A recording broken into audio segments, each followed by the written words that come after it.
Jetpack, are you ready to play the Pokemon TCG? If so, let's start the show! Oh god, whoa. Hey everyone, I'm Jet from inthirdperson.com, personal look at video games, board games, and other nerdy pursuits, aka the hottest calves on Twitch. I accidentally hit both the air horn and the bomb button at the same time. That freaked me out a little bit, but we're good. We're good. Shout outs to everybody in the chat. Shout outs to Christopher Shea, Terracry, Rectus, DJ506, and Super Saiyan Goku 46. Thank you so much for the follows while I was off stream. Y'all are goated. And today we are playing Pokemon trading card game live. Well, there it is. And we're going to be running some Noivern EX. I've been practicing this deck all week, tweaking the list here and there. There's some stuff. Hey, almost Troy. Thank you so much for the follow. I've been tweaking this list. There's some things, like once we get to the explaining how the deck works and how I've built it, there's some stuff that I think is things you could consider changing, like Drapion. I'm not sure you need Drapion, and even though this deck crazy respects me with a Drapion and a Spiritomb and 4 Path to the Peak, it might be a little too much, but at the same time, I've also lost to me with all of these things in the deck. So let's go and play it today on stream, and then we'll see what happens. Is there a plan B deck in case we get all the video early? I have a Skeledirge deck that I saw a list in Japan. Could consider that. Gengar, this is the one that got 3rd place at late night. I tried making a video for this, and it did not work very well for me. We've got this Palkia Kyogre list is something that I've been kicking around for a little bit. It's really hard to play. We do have okay, maybe we'll hold that. We'll hold that secret sauce for a minute. That one we might have to play later. We'll try it out, see if there's anything to it. And Michael Dude going for the Poke Flute. It's the regular Snorlax. That's okay. We love regular Snorlax in this house. Yeah, Noivern EX is a card that... Oh no, we lost the coin flip. It is... Oh god, there's a spider. Hold on. It's a baby spider, but I'm sorry. I'm sorry, fam. I had to do it.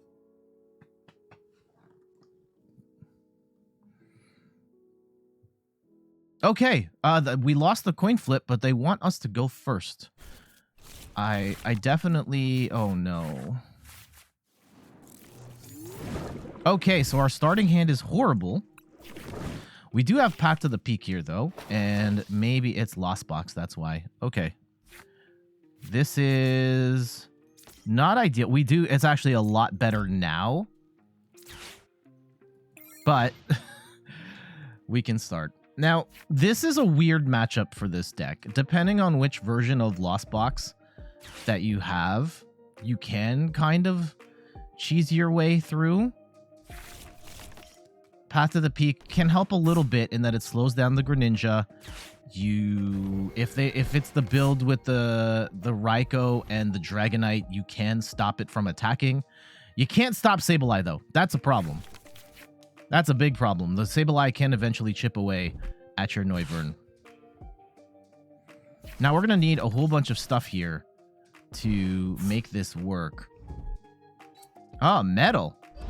What the heck? What sorcery are we up against here? Is this like a Caparajah deck? Is it Dialga? Okay, it might be the Zamazenta variant as well. Okay, we get another Noibat. That's good. And let's go Iono here. Hopefully we can get enough pieces to...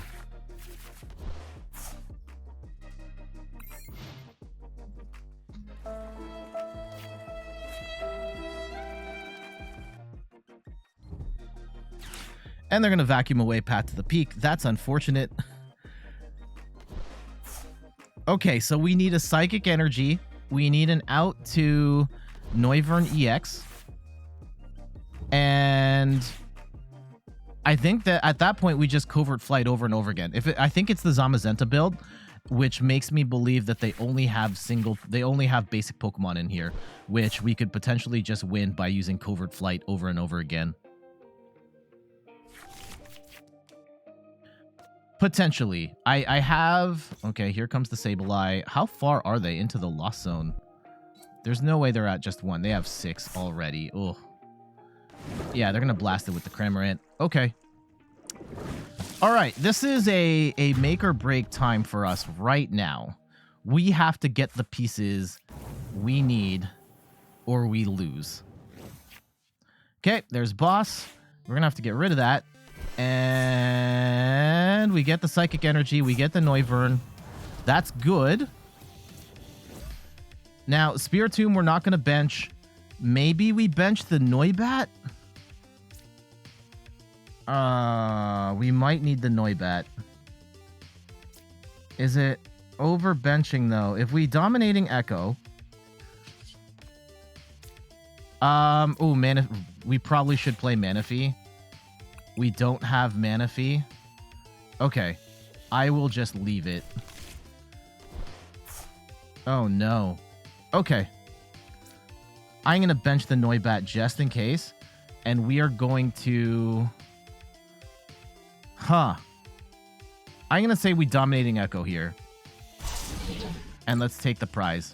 Yeah, we could potentially get hit, but at this point, it's the Sableye that we're worried about. And the Sableye is going to hit us no matter what. And they're probably going to attack the bench anyway.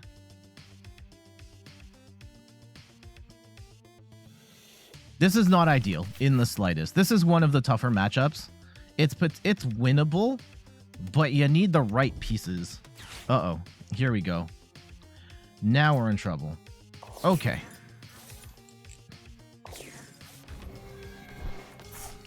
I hope they take out the Bidoof. I don't think they will. They'll probably just leave us stuck on the bench here. At least that's what I would do if I were them. I don't want to overbench. That's the other thing. Because the Sableye can pick us apart here. Please.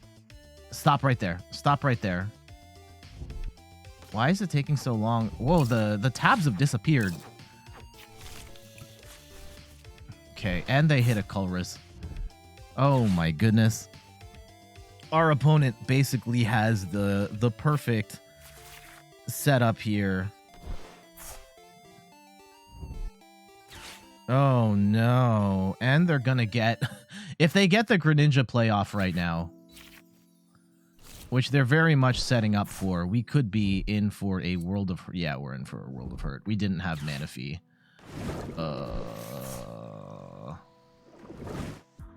Yeah, I would take out the 2 Noibats and force me to figure out... Oh, what? That's... Okay. All right. And... Plate Ian? Thank you so much for the follow. Truly appreciated. We get the Energy Search, and that's nice. However, we put ourselves in a little bit of a weird spot here. Because I think we have to Dominating Echo again to take this out. But this is almost certainly dead. Almost certainly dead.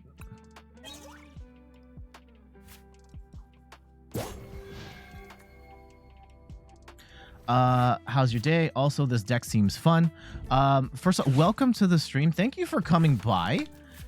My day's going good. I mean, the day just started. Just woke up, came downstairs, and playing now. It is... Yeah, we're doing okay. Here comes the Zamazenta. And if they can get the Zamazenta charged up, we're kind of screwed. Dominating... Covert Flight would have been able to block this. But Covert Flight also wouldn't have knocked out the Greninja. And we would have been at risk of getting blown out by the... Oh, interesting. Okay, I'm going to Raihan, and they'll probably get another Metal Energy. Then the Noivern is dead, and we can... I don't think we're actually dead just yet. It's going to be bad, but... Noivern EX is going to be dead. We come in with the Raihan. We get one more Noivern set up. And we can If they Clara... 3-2. At this point, I think we have to Dominating Echo again to take this out. And then if they Clara us, then we're kind of screwed regardless. I could Raihan for the guarantee. I think we do that. And then we Iono on the next play. Shoto-san going for the shiny Snorlax. Didn't get it this time. I think we play... Yeah, we have to keep playing Oh, no, we can't even knock out the Zam. Okay, then we're going to Covert Flight. Yeah, we can't even knock out the Zamazenta because it has the Metal Shield. Oh, that's annoying. At least they can't hit us.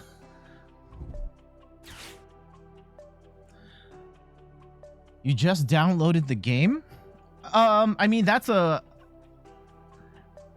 big question. There's lots of decks you can play. I would look at upgrading the starter decks. Ooh, they have to flush away the Kyogre. Look at upgrading some of the decks that you get by default. At this point, yeah, Chen Pao is probably your it is the easiest deck to play while also being... Yeah, it is the easiest deck to play of the current group of decks while also being very strong. There is the Giratina deck that comes with the game as well. That, if you fully upgrade it, is like one of the best decks in the game, but it's also very hard to play. So I wouldn't necessarily recommend that as a first choice right now. Yeah, I would prioritize like decks you can build for a minimal amount of credits.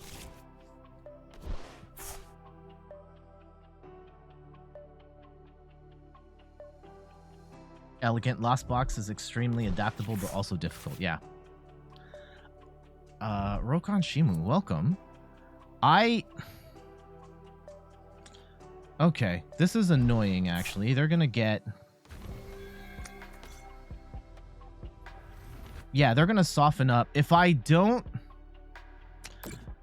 This puts us in a really tough spot here, right? They're gonna knock out the Noivern, bring it down to 1 prize. If I can't Covert Flight KO this. Actually, hold on. We can. We can Cleansing Gloves, Covert Flight, and then hopefully hold on for dear life, right? Please Cleansing Gloves be in the deck. Yes. Okay. And then we'll grab Energy Search. We don't need anything anymore, but I do want the Cleansing Gloves to knock out the Sableye with Covert Flight, and then we just spam it over and over again, and potentially we win. This is the only way. Now, they could just Echoing Horn and get the KO that way, and then we're screwed. But we now have Covert Flight. Basics can't attack us. And then, yeah, we can Iono them back down to 1 card and hopefully stall for time that way. The Arc Palkia, but you do you. There's a bunch of stuff happening in the chat. Mighty Mo, welcome back. The Lunatone Solrock deck is super fun. It's fun. It's not nearly as powerful as it used to be. The loss of Scoop Up Net like really hurts that deck. I personally wouldn't recommend it, but it is an easy deck to play. That is fun. Oh, they're all the way down to 1 card. No, not the horn. I was horrified of the horn.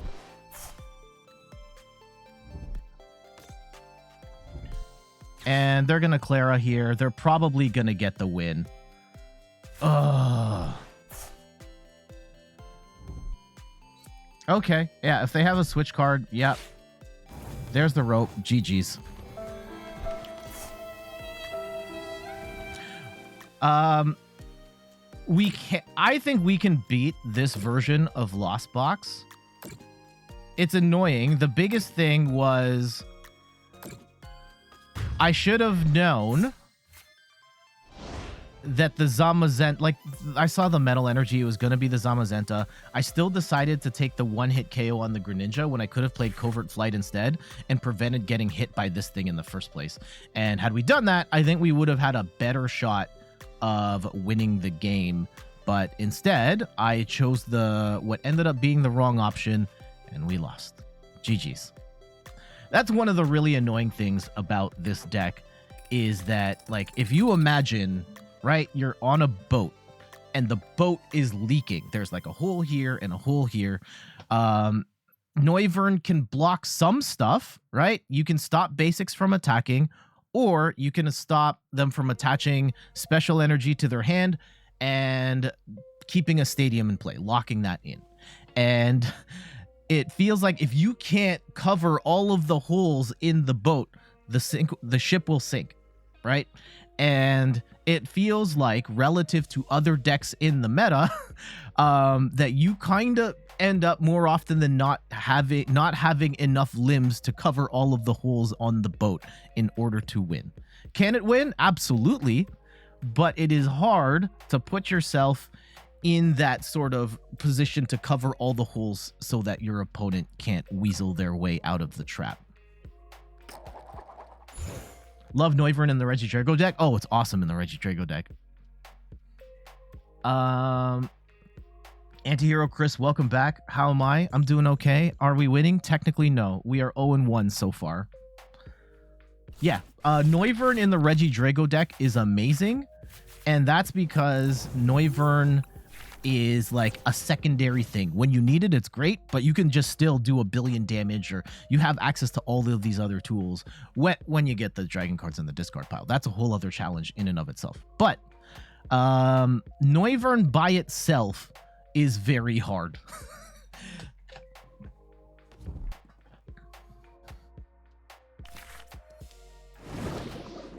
Like this match, for example, is very odd because you can stop the Chen PAL from attacking, but you can't stop the Baxcalibur from charging up the Chen PAL. You also, like, Palkia can one-hit KO your Noiverns regardless of what trap you play. So you have to sequence this whole thing just right or you will lose.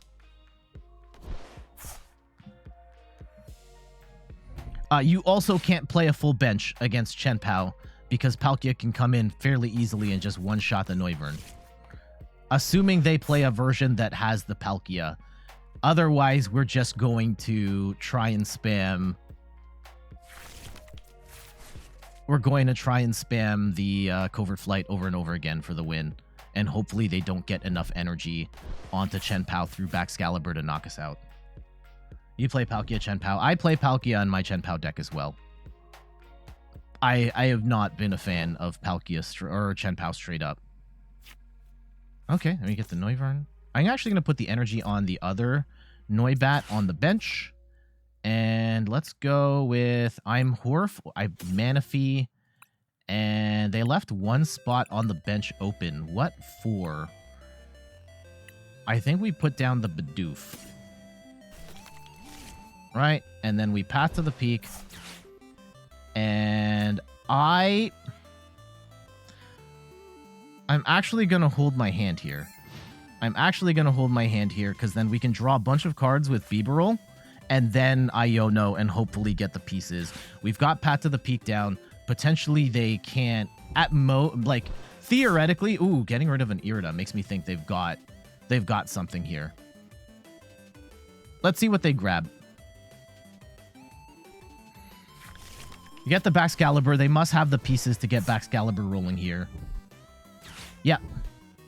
A friend of mine liked the idea of Noivern, played it a little bit on PTCGL, but switched to Ting-Lu. I think Ting-Lu's a much better deck than Noivern. I love Ting. Ting-Lu is my favorite deck to play in this current meta. And Noivern is sort of like a similar archetype, but I don't think it's nearly as effective. Okay. They brick on the Nest Ball. They're just going to put another Chen PAL down, which means we don't have to worry about Palkia.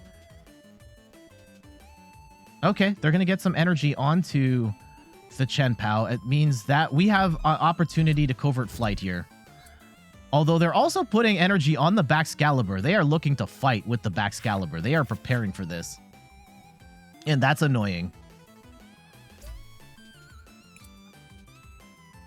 Because this can two-shot a Noivern. Mechanically, but it's super wild to play. It's so fun to play. It's bad. It's bad matchups are some of the worst matchups to have. Like, it's terrible against Gardevoir. It's even all things considered, it's still not very good against Mew. It can win all of those, but it's rough. Okay, we lose the Baxcalibur being set up with energy is a really bad look for us right now, and we only have one attacker ready to go. This is not looking ideal in the slightest. We can't even one-shot the Baxcalibur if that's going to be the play that they are looking to make. Okay, we get an energy. If we're gonna just covert flight anyway, then maybe we attach. But now we can't. Now we can't guarantee that Path to the Peak stays down. So that is a problem. Okay, I'm going to get rid of Battle VIP Pass and the Bibarel. And we are going to get another Noibat down. And we are going to covert flight. We may lose Path to the Peak, but if this cannot attack us, that will force the Baxcalibur in. I really don't want the Baxcalibur to have the first hit on us, which I think it's going to. Oh my goodness, they're going to go double Baxcalibur. Oh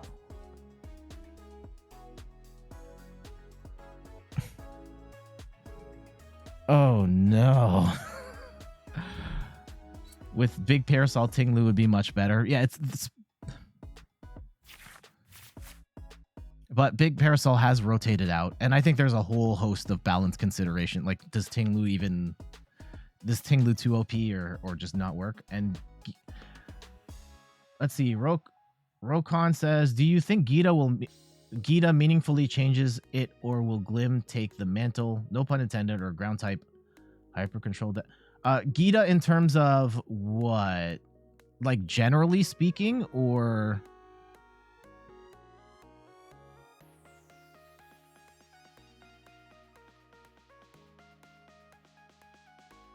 Okay, looks like our opponent, they're just going to stay, which is good. We do get the XP share. That's actually what I was looking for. And let's go Industrious Incisors. Ooh, if we can get the first hit on the Baxcalibur, I like that a lot. Let's go and grab a Psychic Energy. I know we have XP share. Technically, we don't need it. Oh, okay. I want the first hit on the Baxcalibur so that we are only getting... Oh, no. Uh-oh. I may have screwed this up. We're going to throw the Baxcalibur in the active, and I'm going to covert flight to soften it up.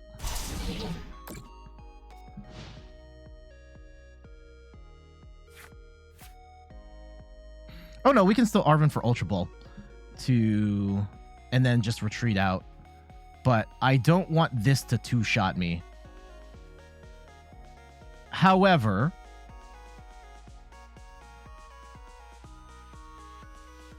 let's see how they play it.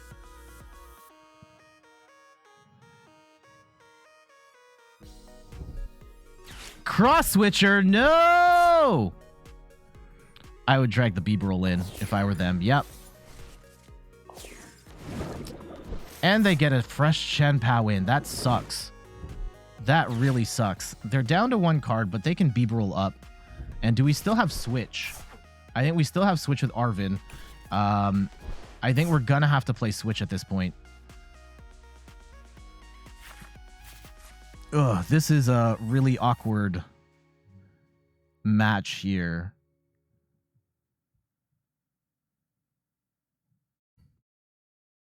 And the fact they have double Baxcalibur also annoys the heck out of me. Okay, they must have Vacuum, right?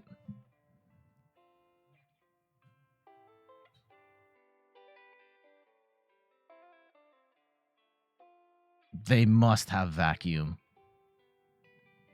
That's probably what they're fishing for right now.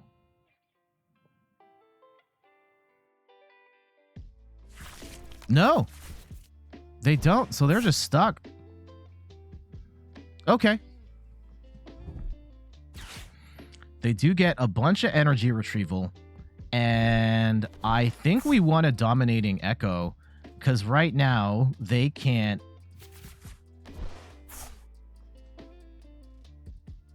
Actually, yeah, no, we have to Covert Flight. We have to Covert Flight because they just grabbed a bunch of energy with superior energy retrieval. And if we Dominating Echo right now, yeah, see, they're going to get the knock on the Chen Pao or on the Bibarel here. Oh, that sucks. We have to keep playing Covert Flight.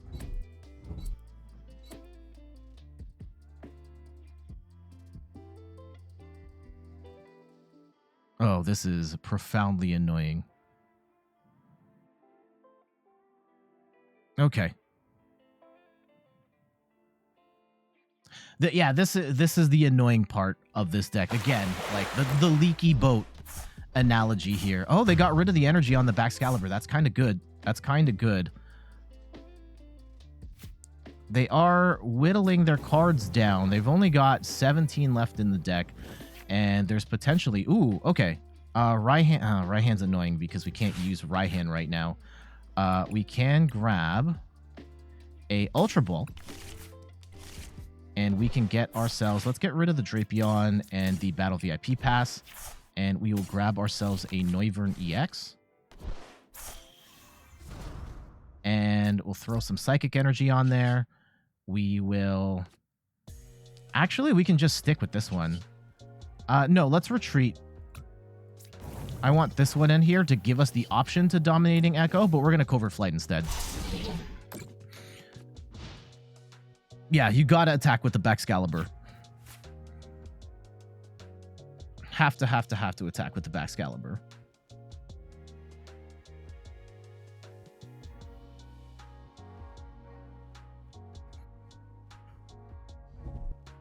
Okay, we get Iono. That's actually good for us. They normally run... They have 2 more cross switchers floating around in the deck somewhere. That's profoundly annoying. We're not going to bench any more stuff at this point. There could be a point if we can Iono them down, like to... I want to use Dominating Echo, but... Uh-oh. I think this is what I'm scared of. Yeah, if they can load enough energy to get the first hit, that will be profoundly annoying. Oh, no. Oh, they're going to play some Canceling Cologne. Uh-oh. This could be bad. This could be bad. I did not account for Canceling Cologne, of which the Chen Pao deck these days usually runs like 2.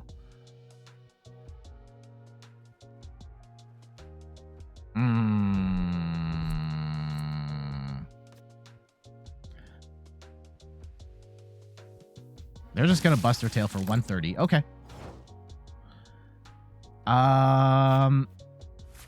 We will retreat into this Noivern, and I'm going to disrupt their hand again, technically giving them more cards. It kind of doesn't matter, potentially, in the sense that they have... Oh, we do have our Switch. Okay. I think we still got a Covert Flight. I don't think we have any other option but to keep using Covert Flight. Then they've loaded up so much energy. The moment we don't use Covert Flight, we are going to get obliterated by a Chen Pao. Secret Player, welcome back. How's it going? And yeah, don't worry about being like... Covert Flight isn't an ability, and they don't have Kyogre benched. Is this only abilities or effects? Until the end, your opponent's active Pokemon has no ability. Yeah, okay. You're right. You're right. So that's not going to matter. We do have to be concerned about the Baxcalibur attacking, though.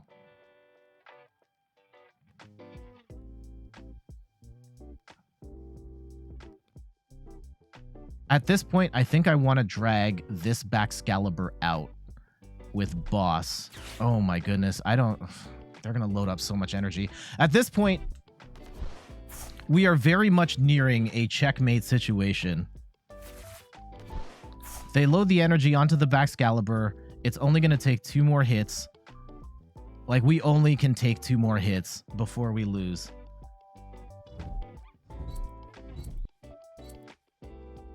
Yeah.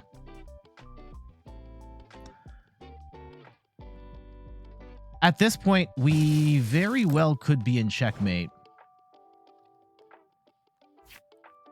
Huh. If we... I don't think we can win. I honestly don't think we can win.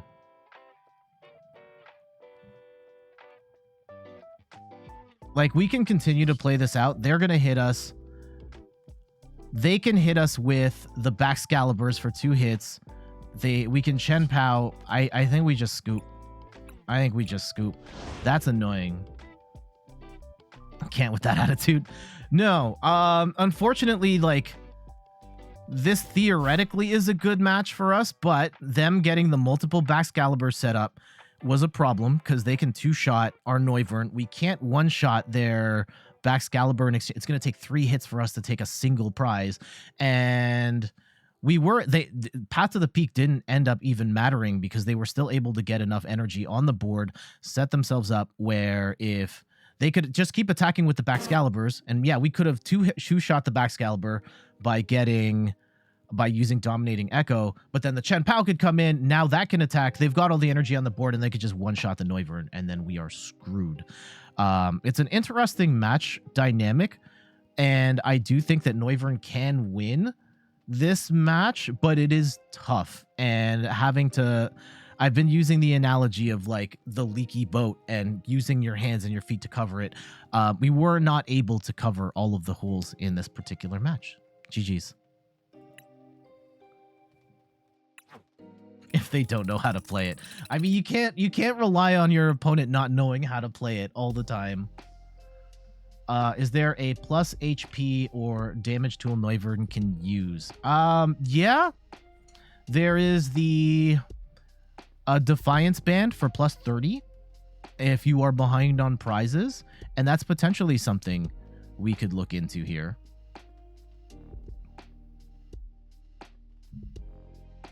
Right now, I've got the gloves for the psychic matchups, and that helps even if you're winning. Oh, you said minus plus HP or damage? Plus HP, no. Right now, no. Minus damage, like maybe a Radiant Gardevoir or something. We're not really running Radiance in this deck right now, but... Okay. Oh, gosh. Okay. Not a good start. I hope this is Mew. Usually the Mew players play these sleeves. I play these. Yeah, we're playing Mew. Okay. The Genesect will hold us off for a little bit. We do have Drapion in the deck, which can help. Again, this is another really tough matchup because they have all the tools to skirt around our defenses here. Yeah, then they're going to throw down the Ice Cube to try and get the Spiritomb out. And the Forest Seal Stone. Oh, gosh. Radiant Serena could break the 130 damage number, but it does provide another boss target. Yep. And here comes the old cemetery.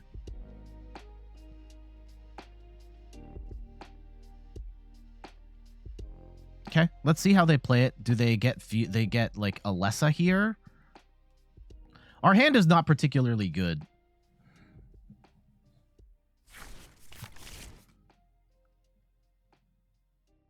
And at this rate, like I could play Manaphy. How scared am I of the bench snipe is really what I have to weigh out here.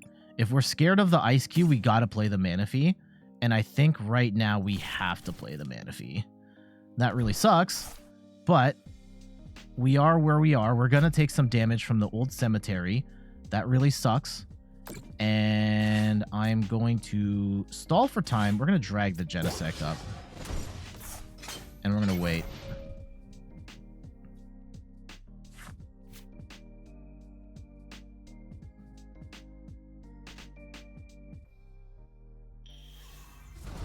Mew VMAX comes in. Yeah, we are pretty much like a switch card away from losing here.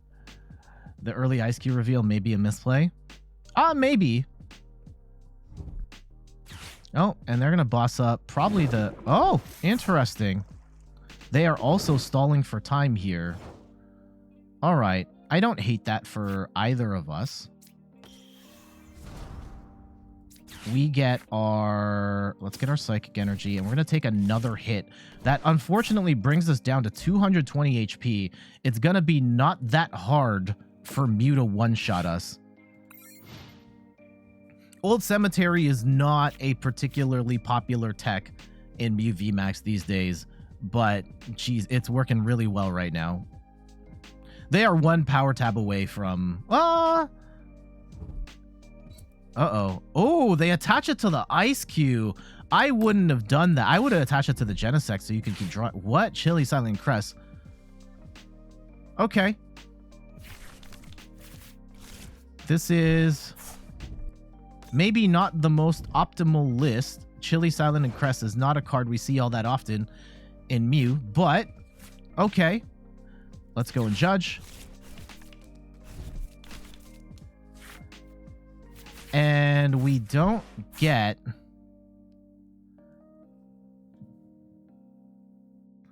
Do I want to play Path to the Peak right now? I don't think I do, because the Spiritomb can kind of do that right now.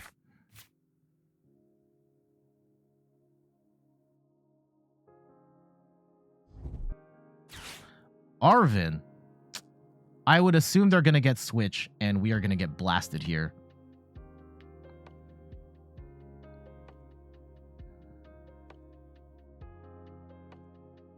We still have a terrible, like, setup. Yeah. Right? They're going to run Switch. Mew is going to hit. We can play Dominating Echo to keep Path to the Peak out and then force them to do some crazy Switch shenanigans, but it's still not looking great. Like, we need all sorts of stuff to really make this go. Again, the energy attach was not ideal. They probably should have put it on the Genesect, but we're still in a bad spot. We're still in an awful spot here. I'm actually going to... I'm going to get rid of the Noivern, and we're going to get a Bidoof down. And hopefully... Oh! Oh! Oh. The Drapion's not going to work because Path to the Peak is out. Okay. Maybe we sit on the Path to the Peak play later. Dominating Echo. They can't attach energy from hand. They're going to need an Alessa Sparkle. We can potentially get the Drapion play later. Cleansing Gloves isn't going to do anything. They can't draw more cards. Hopefully they don't have any damage modifiers here. They don't. Oh! Yeah, they're just going to hit for a lot. We're still, like, in horrible position here. Oh! What? Why? I don't get it. Why wouldn't they... Why would they do that? Okay. If they're going to keep letting us swing on their Mew, I will keep swinging on their Mew.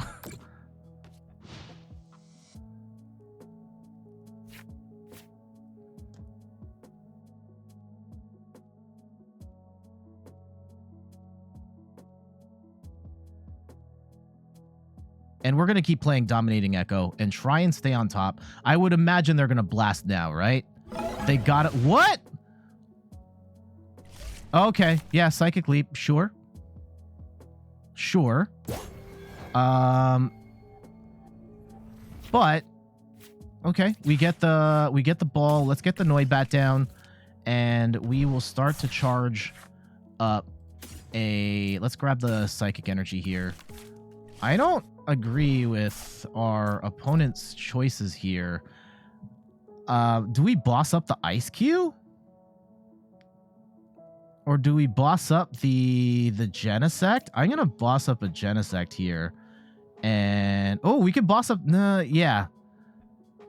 I'm going to boss up the Genesect and try and take 2 prizes that way. We will Dominating Echo again. And try and stall him out.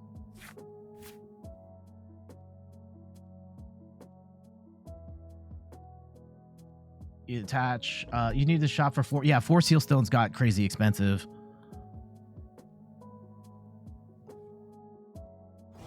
$2 for $5. That's amazing. But yeah, they're so expensive now. I kind of don't want to get rid of Drapion right now. Okay. Oh, we get the win. GG's. And there we go. Weird match. Weird match. Our opponent maybe could have made some different choices to make that a little less difficult for them. I don't understand why they... I mean, they did go for the Psychic Leap play. I kind of get that. But we were able to... yeah, the Fusion Energy in particular, I think that should have gone on the Genesect so they could keep drawing cards through the Spiritomb. But we were able to shut them down, keep the Dominating Echo locked in, or keep the Path to the Peak locked in with Dominating Echo. And once they Psychic Leaped away Mew VMAX, they pretty much lost all of their firepower, at which point we were able to just lock in and take the win. GG's. 3 for $50. Oh my goodness. And yes, they did fix the sound bug a while ago. Yeah, I should have bought the 4 Seal Stones when I could, because there's a regionals later this year in my neck of the woods, and I probably would have been playing Mew VMAX, but now that the 4 Seal Stones are so expensive, like, I don't know. I don't know. Yeah, $1 each. That was a good call. I don't play much IRL, so I just bought some packs of Silver Tempest and was hoping to pull them, and I didn't. Okay, we go first. We win the coin flip. I feel like with the way this is going, we're going to need the full stream to get the matches that we want. I think the Chen Pal match was actually really good. Like, we lost in that one. But I think it's really good at illustrating the issues of Noivern as a deck archetype. We do get to go first, but we don't have energy. And not being able to attach turn... And we're up against another Chen Pal. Please, energy, energy, energy. No. Okay. We don't get energy. We will play a Noibat. And I'll play some XP share on this one. And I will go get rid of boss and switch, I guess. Get a Bidoof down. And end our turn. I don't like where this is going at all, especially since we got rid of the switch. We probably should have switched out the Bidoof up. I think the thinking was I could Arven for like an Ultra Ball and then drop cards, but I think we'll just play it out and see what happens.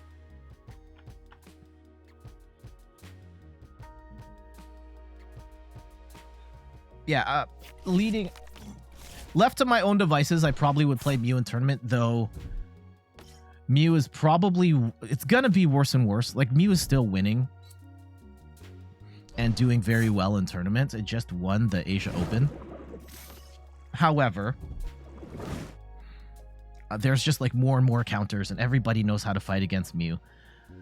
If I'm not playing Mew, maybe I play an Arceus pile deck. If Arceus, Duraludon, Umbreon is still good, I probably could play that. I have one Umbreon VMAX, and I have the Duraludons. Oh man, they've hit so many cards.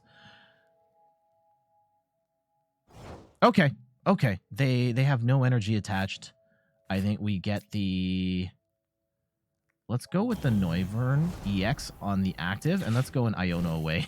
All of that whole situation here. Hopefully we can get some energy.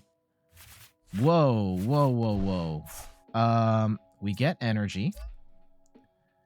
And I will put down another...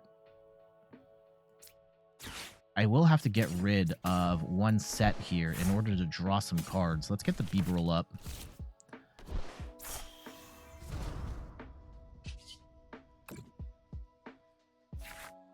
Okay. I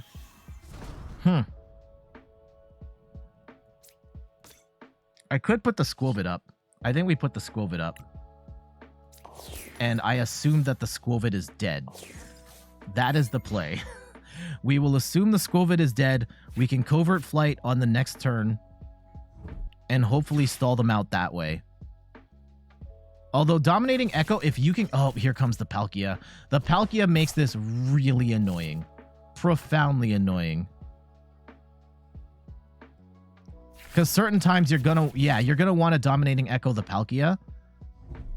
But if they get rolling here... Yeah, like this Chien-Pao is going to knock us out. Oh, what are they going to hit? Oh, okay. Yeah, they're going to kill our draw engine. I don't hate that for them. I hate that for us. Absolutely hate that for us. Okay. If they burn all their energy right now, it's not the worst idea to go for covert or go for Dominating Echo if we can get Path to the Peak on this next go round.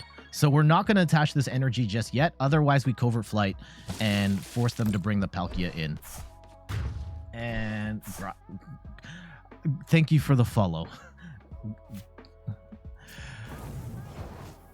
Okay. Holy bats. Yeah. Okay, here's the Path to the Peak. So we do want this. Definitely want this. And if we can get a Dark Energy here... We don't get a Dark Energy here. Let's go get the Bidoof down. And Memo for thank you so much for the follow. Much appreciated. I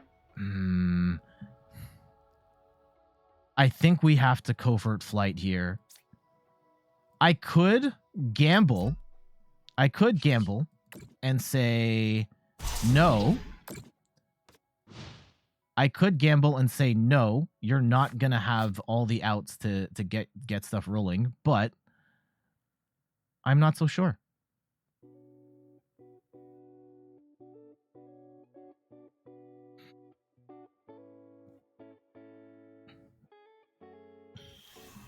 If we can stay on top and keep Path to the Peak locked in, and then we can Dominating Echo the Chien-Pao, then that's an ideal spot. Also, we cannot bench fully with Palkia in play because Palkia can one-shot a Noivern.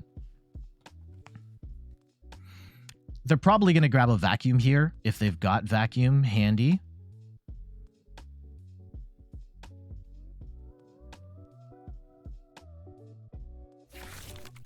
Oh, they're going to cross-switch her. Okay. What are they going to smack with the cross-switcher?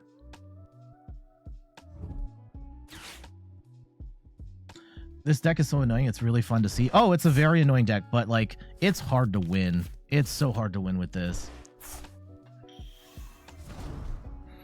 I was doing okay leading up to this week. Oh, here comes the cross switch.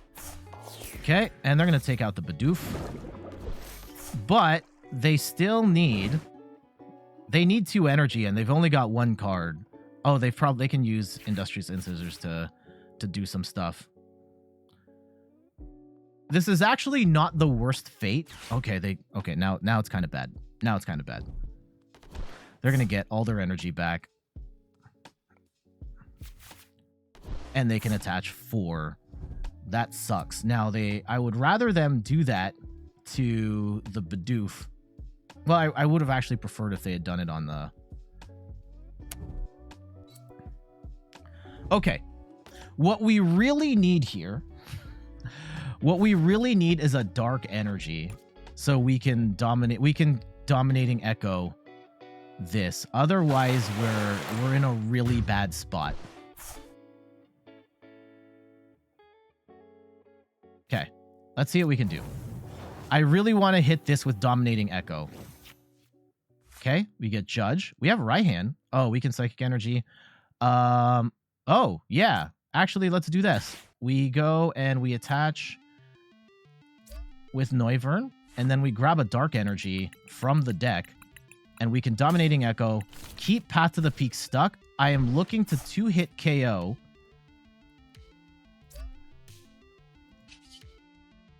We'll retreat into the Noivern. I want to 2-hit KO this Palkia. If we can 2-hit KO the Palkia, we can figure out everything else later.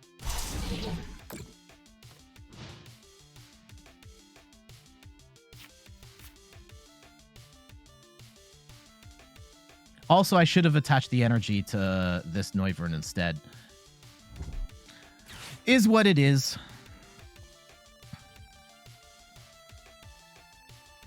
Now, there is a world where they get enough energy and they can one-shot, potentially one-shot our Noivern with Chen Pao, at which point we're screwed.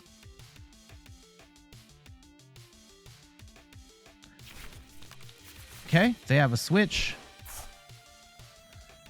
Yeah, if they just run Switch and they have the energy, then they could one-shot us, and then we're boned again. Potentially. Let's see. Let's see. You want to play Toadscruel so bad? It looks interesting for sure. Yeah, they're going to get the knock. But they have to burn all the energy to do it. They have to burn all of the energy to do this if they're going to play for the knockout right now. Canceling Cologne. Oh, yeah, Canceling Cologne. It apparently shuts off the... Okay, well, if we can get another Psychic Energy and then just Covert Flight or Dominating Echo over and over again, we can still win. What? They only burned the one. Huh. Okay. Okay. Okay. Okay. I don't agree with what they did just there, because we are going to boss up. Do they have... Okay, there's no point in trying to bench anything else at this point. We will Dominating Echo. We're going to keep Path to the Peak stuck. We take out the Palkia, and now it's largely about just Covert Flighting over and over again, and possibly trying to take out the Baxcalibur, which at this point is the only thing that can really hurt us. They might have Vacuum in there. And I still think, yeah, putting energy onto this Noivern versus this one was a mistake.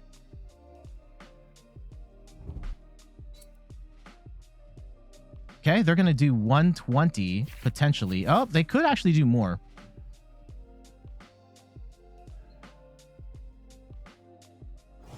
Nope, they're stuck. Okay, they chose not to attack. They chose not to attack. Interesting. I'm going to Judge here. Okay, excellent, excellent, excellent. We get our Dark Energy down. We have another Judge handy. We are going to Dominating Echo. And yeah, they might be able to knock this out at this point. Oh, no, we Covert Flight, right? Do we keep the Path to the Peak locked in? No, we Covert Flight. We Covert Flight. They can't attack us for the next little bit. They can load up all the energy they want, but Palkia is sitting in the discard pile. They've got a full bench. We can at least take these two prizes for free. Now, they do have... I think they still have Cross Switchers, right? So they could potentially get, like, a KO on something else. But we get the win. Jeez.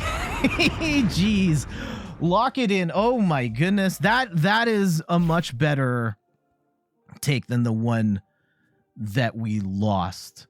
And yeah, when you are playing this deck, you have to find the right balance of when to Covert Flight versus when to dominating echo. And Chen Pao can be really weird because you can't always cover the holes. I keep using this analogy of the leaky boat. You can't always cover all of the holes, and you kind of have to make your best guess on what is the right option.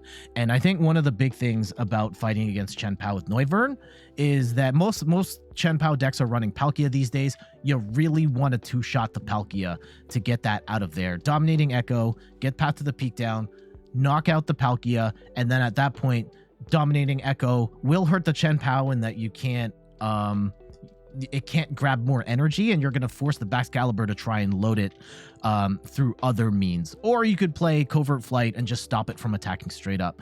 But that time, we were able to keep the trap on enough that our opponent just scooped their cards and was like, nah, fam, I'm good. GG's. Okay. Antihero Chris asks, Jet, what deck from Obsidian Flames will you be playing first? Probably Charizard. Yeah. So as a content creator in the Pokemon TCG, yeah, you always want to start with whatever the most popular thing is going to be, and then you work your way down the list. So whatever is the high profile decks, I will be playing those first. And Name's X, thank you so much for the follow and welcome to the stream. And yeah, I've definitely seen you around on Twitter. I know we run in similar circles in the blogosphere. Welcome. Thank you for dropping by. I wish I could blog more. So yeah, I have a website. I know I talk about it at the end of all these videos, inthirdperson.com. I have not been able to write a post in over a year because of life stuff, because this Pokemon video stuff kind of took off. I've been meaning to write a post about life as it's changed with the introduction of my son. And like I haven't been able to sit down and find the words, but like in my heart I want to write something about like how life has changed and how it's awesome. I absolutely adore him. I love our family, and yeah, it's changed the way that I have lived my life before in terms of like streaming and other hobbies. I don't play video games nearly as much as I used to, but I absolutely love the life that we have now. I adore my kid, would do anything for him. And yeah, something like that. Like, I know I could just record it and do it a couple seconds, but like I really want to sit down and write those words and just have it be a permanent thing on the internet, and I just haven't had the time to. Yeah, Name's X, I hope you're doing well. Yeah, Charizard, probably a no-brainer from a content creator's perspective. Yep.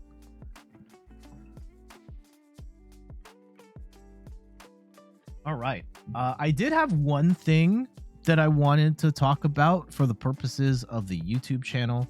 I saw a post on Reddit that I thought was a interesting talking point.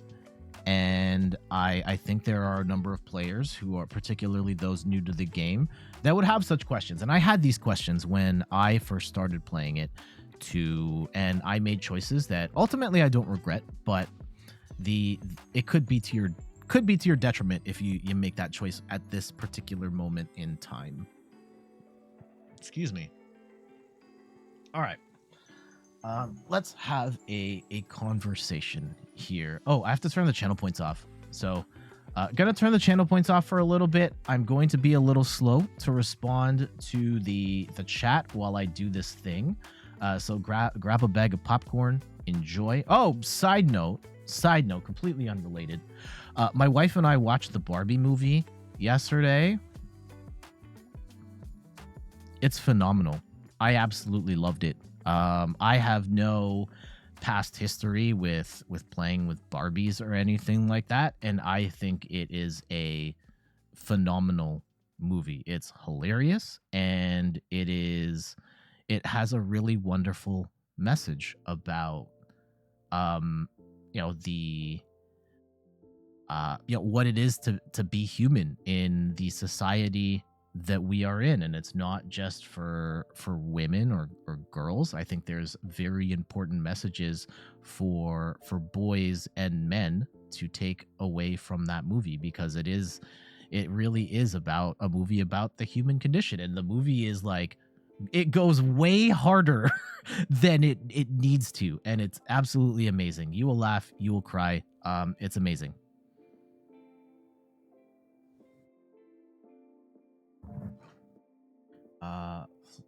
Flodal says funny, makes no sense at all. Well, yeah, Barbie, highly recommend. Okay, let's talk about some Pokemon things, shall we? Here, let me actually get my screen set up here, and let's go to the browser. Yeah, we're using the wrong one. There we go. Okay. Yeah, there we go. All right. Again, this is, I'm going to be a little slower to respond to the chat. This is a bit that I am recording for the YouTube. Let me put the YouTube link in the chat here as well.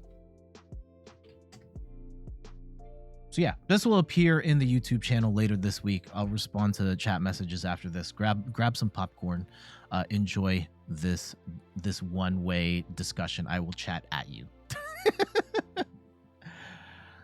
Okay. Also, oh man, do I have to burp right now? Oh, this is not ideal. Okay.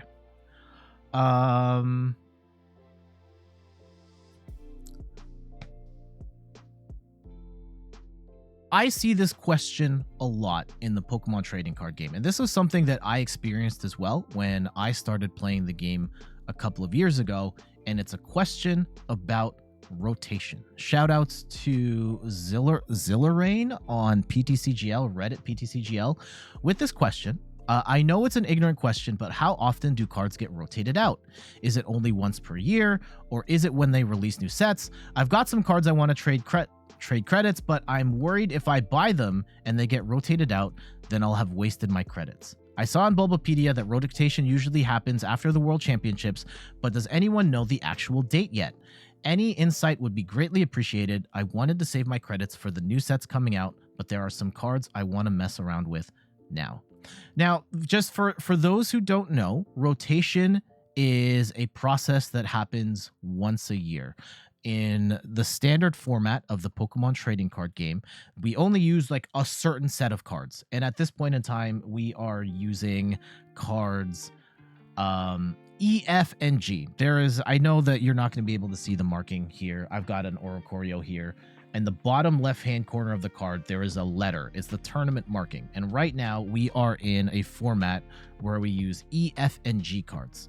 And once a year, cards rotate out. And based on what's going to happen, E cards will rotate out in the next rotation. Normally, rotation happens right after the World Championships, but we are not in a normal time. The 2022 rotation didn't happen last year, and because we were coming out of the pandemic, and if we had rotated at that time, then a number of D block cards that kind of didn't really get to see the light of day in IRL tournaments wouldn't really get any shine because they would have rotated just as the IRL tournament scene was picking back up. So the Pokemon Company decided to delay the rotation to the spring of 2023. Now, we don't know when the next rotation is, but I'm almost certain it's not going to happen after the World Championships. That leaves us in a weird position where there's a weird format for a couple of months, and then there's still super massive decks and so many cards in the E format or in the E block that would rotate out after in like a month or so. No, I don't see that happening. At this point in time, I would project that the rotation is going to happen going forward in like the March-April point. And spring 2024 is probably when the next rotation is going to be. If it ends up being earlier, I'll update the description of this video, but at this point in time, tentatively speaking, it's spring 2024 is where I would estimate it's going to be. Now, regardless, there is this question that keeps coming up of like, do I get these cards even if they're going to be rotating soon? And right now, at the time of this recording, it's July. Maybe you're seeing this in August with potentially up to 8 months or so before rotation. That is a lot of time before cards rotate out. And I understand the concern. Resources are finite. You may not have the credits or the money to get cards, and you really want to maximize and invest in cards that are going to last you 4 years. I was in that boat too. When I started playing in June of 2021, rotation was in like August, September of 2021, and I decided that, you know what, I'm not going to invest any of my resources like trading packs and PTCGO to get cards that were going to rotate in a couple of months. And part of me is like, yeah, that's great. But the other part is like, during that 2 to 3 month stretch, I had a miserable time with the game. I was trying to play post-rotation format when other players were still playing ADP and playing the Dene GX, and they had a massive advantage on me because I refused to spend my credits on cards that were going to rotate out. And right now, we're still potentially many months away from rotation, and I think that's still a lot of time to put towards cards in the E block that are still good, that are still relevant, that you're still going to have a great time with, and you'll probably still get your value out of in that time. Just a couple of examples here of cards that are going to rotate in the next cycle. Duraludon VMAX. It is one of the most successful Pokemon in the Sword and Shield era. Even though there's been so much disrespect for this card over the years, Arceus Duraludon as a deck, Arceus Duraludon continues to be successful and win, and probably will until it rotates in the next rotation. And absolutely, if you want to play Duraludon, I think absolutely go and invest in Duraludon. You're going to have a ton of fun. You're going to win a lot of games, and Duraludon is one of my favorite Pokemon to play with. Another card, trainer card, that is set to rotate next year, Raihan. When you get knocked out, when one of your Pokemon gets knocked out, on the following turn, you can attach an energy from the discard pile and grab a card of your choice. This is still an incredibly strong card and a staple in a number of decks. And you're hurting yourself in the immediate term if you're like, nah, I don't want to invest in Raihan because it's going to rotate out in 8 months. Like, no. If you plan on playing in the next couple of months, there are trainers like Raihan and other staples. Another one like Level Ball, for example. I don't have the graphic for Level Ball pulled up. Level Ball rotates next year, but if you say to yourself, I want to play Gardevoir, but I don't want to play Level Ball because Level Ball is going to rotate next year, then you're really missing out on playing a more optimal experience, playing with a great deck, and playing it in the way that it is most optimal. Here's another example of a card that's rotating in the next rotation, whenever that is, Path to the Peak. And this is a absolutely phenomenal stadium where if it shuts off Pokemon's abilities that have rule boxes on them, and if you were to say to yourself, I'm not going to invest in Path to the Peak because this rotates in a couple of months, you are going to very much hamper your deck design, because there are so many decks that benefit from having Path to the Peak in them. And I think that it is very much worth the investment, even if you're only going to have it for a couple of months. If you're planning on playing the game at this point in time, like, yeah, I absolutely do it. Here's a big one, right? We talk about pre-constructed decks a lot on this channel, and one of the biggest questions is like the Mew VMAX League Battle deck. Mew, Genesect, like all the Pokemon from this box are going to rotate in the next cycle, and a number of the trainer cards are going to rotate as well. And you know, this is a little bit of a different question, because whether you're investing gems or credits or real money buying the deck, you do have to ask the question of like, am I going to get the value out of this in, you know, a couple of months versus in waiting and investing in other stuff? And for Mew VMAX specifically, yes, there are more and more counters to this deck all the time.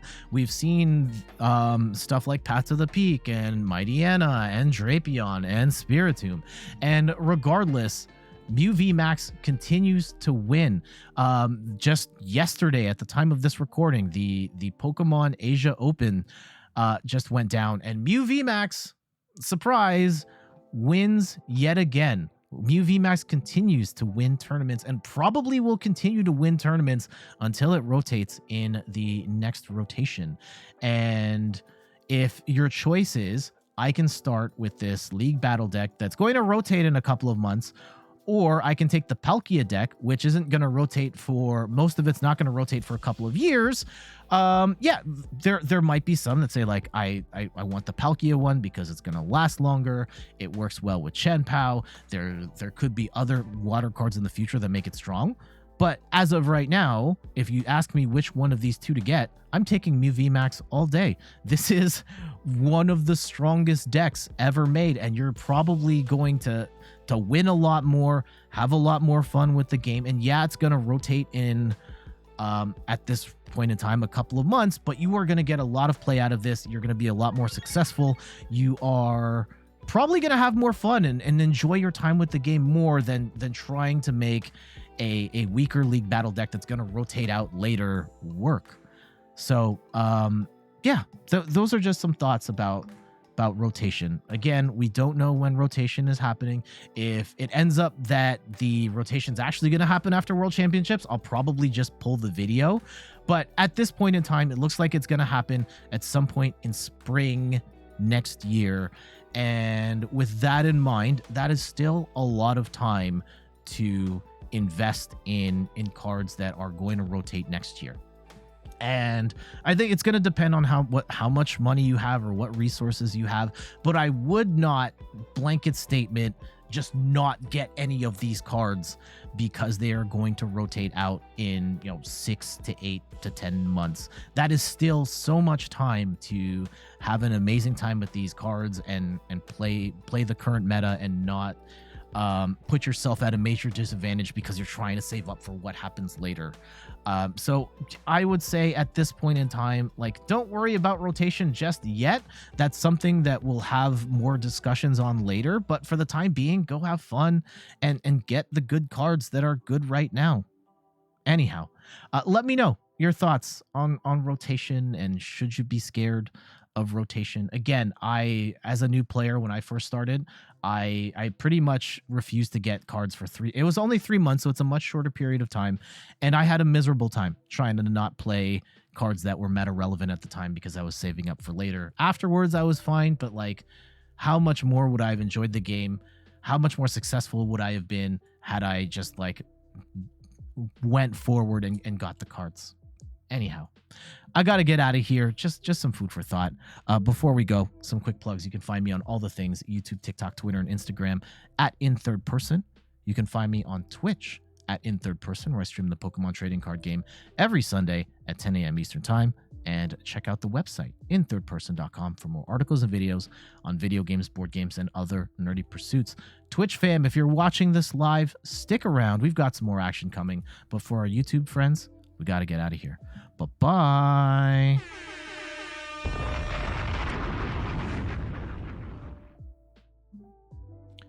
Worth 29. Thank you so much for the follow. Much appreciated. Let's go drop a bomb for you as well. And I actually need to take a quick sec. Who is in the channel right now that I can bestow the power of Secret Player? If you're still here, you're running the stream while I am out for a sec. Well, BRB. Only gonna be like a minute or so. Just give me a sec.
back. Yeah. I just wanted to say about pre-rotation and when I first started playing the game, I was up against like ADPZ, Arceus, Dialga, Palkia with Zacian decks like every match, and I was getting destroyed all the time. I still hate that deck so much.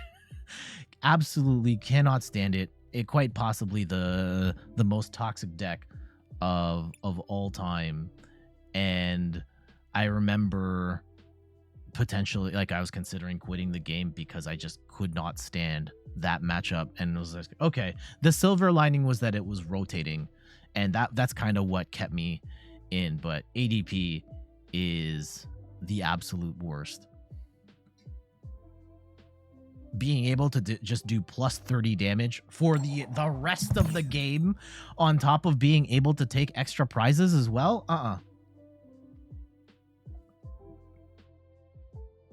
Okay, opponent's going first.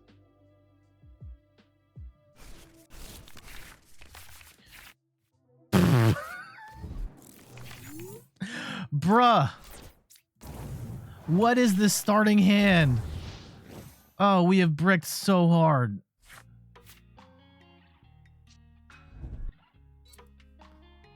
Okay. They have also bricked. Okay. Okay. Okay. Please. Please. Please. We will Iono and pray.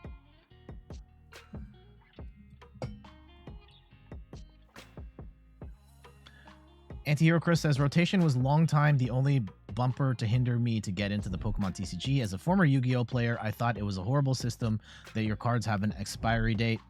After I spent some time in Pokemon, you realized how much healthier rotation is balancing a card game over decades. Yeah, I know there are a number of people. Oh, man. There are a number of people that do not like rotation to this day. And, oh, we're playing, looks like Arc, who do not like rotation. And you know what? That's fine. When I was playing PTCGO, and you could look at the leaderboards, Expanded always had more players than Standard. And it may not feel like that because of how much of the focus in tournament play and the general conversation surrounds Standard play. But on PTCGO, which potentially a more casual crowd, more people played Expanded because they just did not like the idea of having their cards go away. I like these cards. I want to keep playing with these cards. I don't want to have to keep investing in other stuff. And I get that. Okay, let's go get the Skwovet down and we pray. All right. One Skwovet and a dream. We need to hit Noivern EX. Let's go. Let's go. Okay, that's good too. Iono, please. No!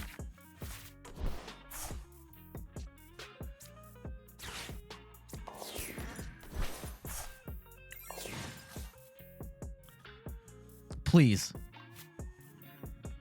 Please.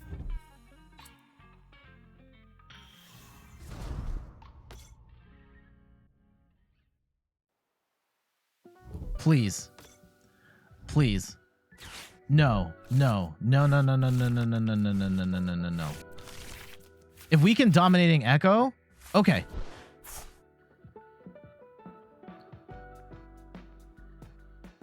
Okay, okay, okay, okay. Now, if they find a Grass Energy and the Giratina V-Star, we're still dead. We're still dead, but... Okay, we've got all our paths to the peak. Let's go and retreat. I will grab a... Let's play Arven here, and we will grab a XP share and an Ultra Ball. And I will reluctantly get rid of 2 paths to the peak here. Actually, let's get rid of 1 path to the peak and this... we'll hold on to the Psychic Energy. Let's get rid of the path to the peak. Really annoying that we have to do that. I guess arguably we didn't have to do that, but...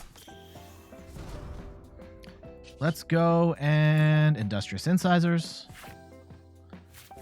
And we have to pray they don't have a grass energy. If they have a grass energy, we're dead. And this match is over. If they don't... Oh, the grass energy and Giratina V-Star. Okay. Okay. Shred, shred, shred, shred, shred. Actually, we're not dead. We're not dead. We can Raihan for the other pieces. But it'll be a lot harder. Oh, no. Oh, no. Oh, this is profoundly annoying. Oh, no. No.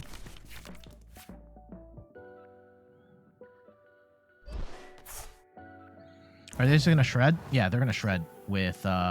Okay, that's actually kind of goated for us. They only have one card. They only have one card. Two cards. Okay. We're going to knock out the Giratina. The Arceus has no energy on them. And we can't... Yeah, we just hit the win. GG's. Okay.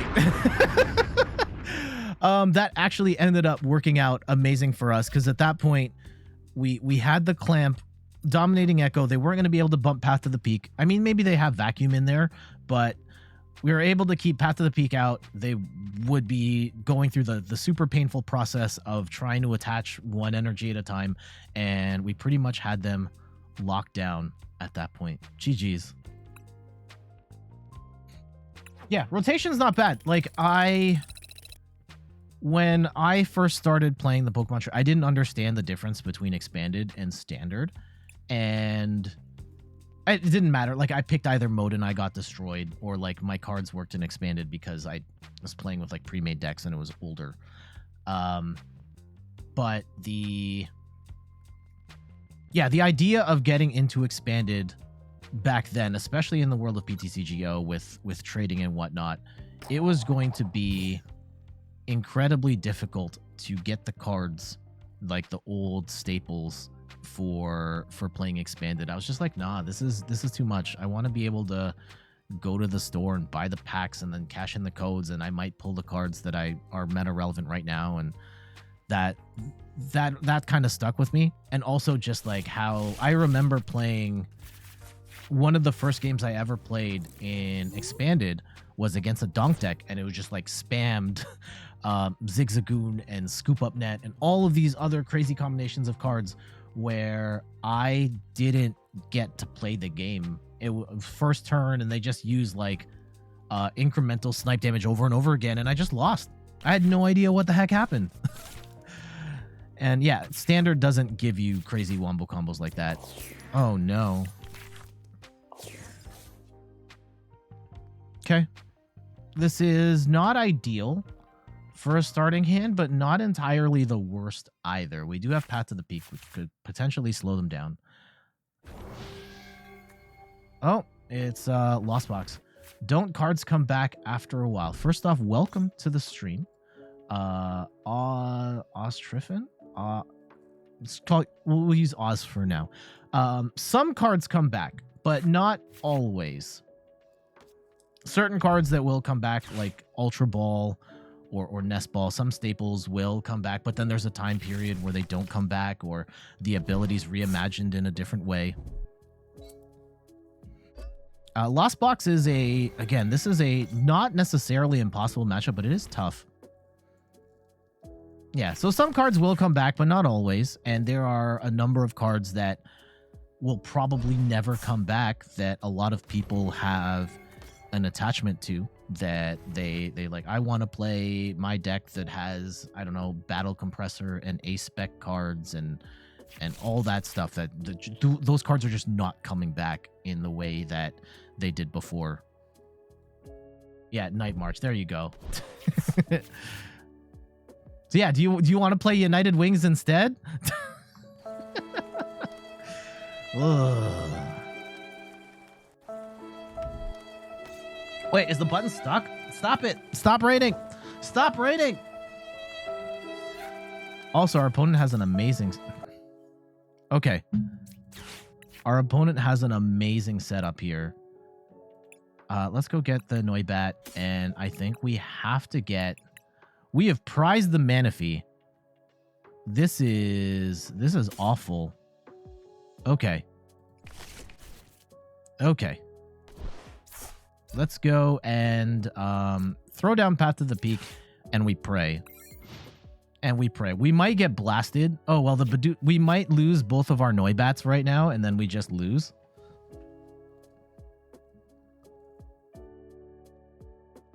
They tried United Wings, just isn't the same. See, yeah, that's why there are people that are like, I'm going to play Expanded forever. I saw...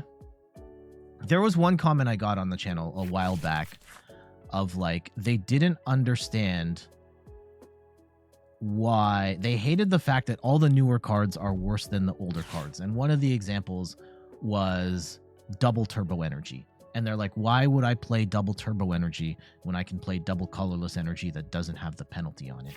And I think what the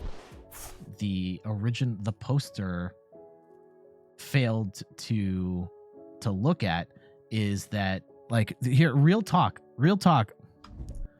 The Pokemon Company doesn't care about Expanded. They are not making cards with Expanded in mind. Everything they have designed going forward is always designed for whatever the current standard is. And yeah, we're going to get blasted here, so we're probably just going to lose. They only make cards with standard in mind, which is why you oftentimes see cards from Expanded get reimagined in newer versions that are worse than they were before, like N versus Marnie and so on. And that's because they are making the game for the standard format. It's also why, like, Expanded can be super busted when, like, a card like Regidrago can copy like 1 billion different dragon attacks from the past and the present and just do all sorts of gnarly stuff. Because they're not making the game for, like, whatever happens, they make it for the standard format of the time, and whatever happens in Expanded happens. They kind of don't care. There is a ban list in Expanded, but it hasn't been updated in years, and there's still a whole bunch of gnarly stuff that can happen in Expanded. Pokemon tend to get better, and trainers tend to get nerfed. I haven't been playing long enough to make that sort of hypothesis. Oh, we lost the coin flip, but our opponent wants us to go first. Okay. Wow.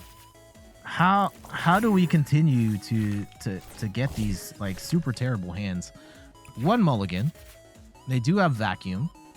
I think this is another Lost Box deck.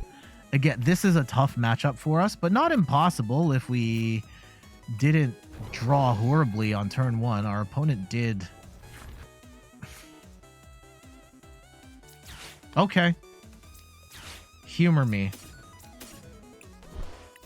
Humor me. Oh, nope. That's not it. Let's see what they have. Let's see how their turn 1 goes. Our turn 1 is absolutely miserable. But maybe we top deck Iono or something. And Borlord says Squawk and Seas. Yeah. We don't play Squawkabilly in this deck. Squawkabilly is definitely an option. I want to play Squawkabilly in this deck really bad, but I think that Squawkabilly goes against what this deck is trying to do. I think Squawkabilly gives your opponent a 2-prize target that is easy to counter. Like, it's easy to get around the defenses you are trying to build with this Noibat deck or Noivern deck. Now, if we don't top deck a good card on the next turn, like, let's just scoop our cards.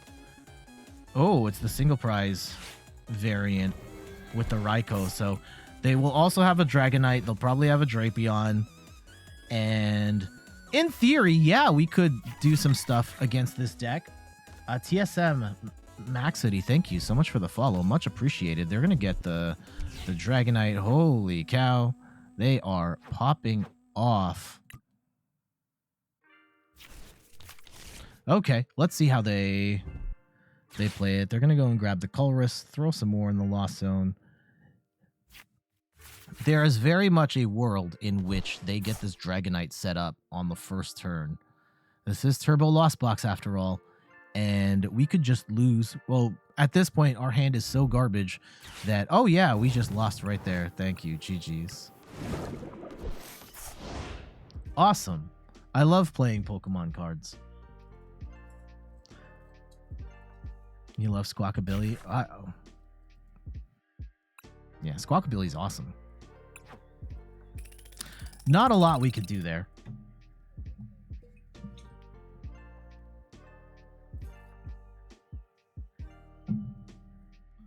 Get a little bit weaker. Yeah, they kind of goofed. Like, they're... I don't know if that's entirely... So, the power creep... Because it was steady until the tag team showed up. I think tag teams completely screwed up the game. Both in terms of introducing 3 prize Pokemon that probably weren't balanced well enough relative to the other Pokemon in the game, particularly single prizers. And...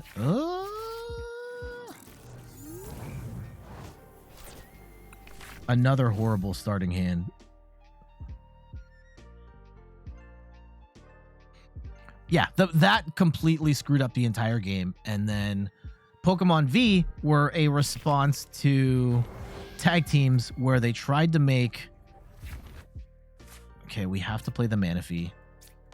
They tried to make Pokemon V at least competitive to tag teams by giving them more HP, with the trade-off that you had to evolve to get the V maxes, and a lot of the Vs were trash.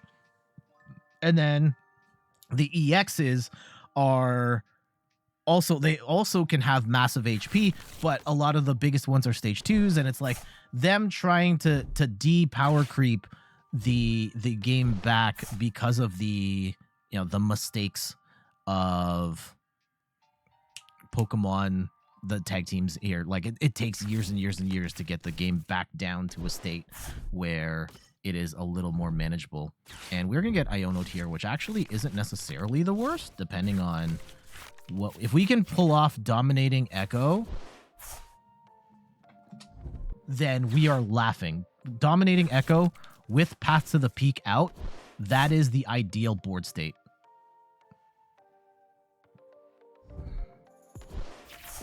Now, they could also memory skip us, and that's actually kind of annoying. Now that I see that that is a play that could happen. This is better. Yeah, we can actually attack on the next turn, which is nice. And they're going to Teleportation Burst. Oh, get the Cresselia out. Yeah, 10 damage. And they are willing to sacrifice the Cresselia here. I don't hate that for them.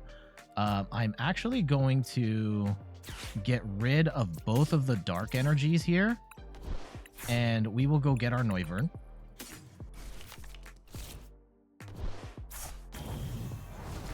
And we will, let's go and throw that dark energy back, and let's research. Can we get a Path to the Peak? We don't get Path to the Peak. Okay, we get a Noibat down. And I will get... What do we want? The Spiritomb's probably not going to help us in this match. Bidoof could help us in this match. Let's go with the Bidoof. And I will... Let's Dominating Echo. Covert Flight's not really going to help us here, I don't think. Like, are they going to get the Zacian play right now? Maybe. Maybe.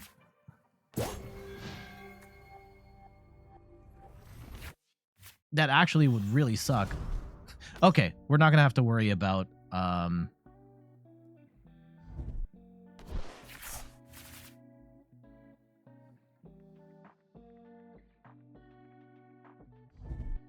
Okay, they're going to go and get themselves another Kirlia. Let's see. I think that we're going to be hurting. I don't think we're dead, though. Totally possible to be dead, but I don't think that's going to happen here. Yeah, if they're going to turn this into a Kirlia... Oh, they're just going to Mirage Step? Okay. I am fine with that. If the play is Mirage Step, then we still have one more shot at getting Path to the Peak on the board. and locking it in. And lock it in. Uh-oh. This part I'm concerned about. This can potentially... no, they don't have enough energy out to knock us out. We absolutely, positively need to get... I guess if we covert flight, we can still knock out the Ralts. Okay? I don't agree with this play at all. Unless they're going to turn this into Gardevoir EX. Oh, God. Okay. Oh, the wrong Gardevoir. Okay. Okay. Okay, we can still play. We can still play. This is one of the matchups that we want. Noivern can win this.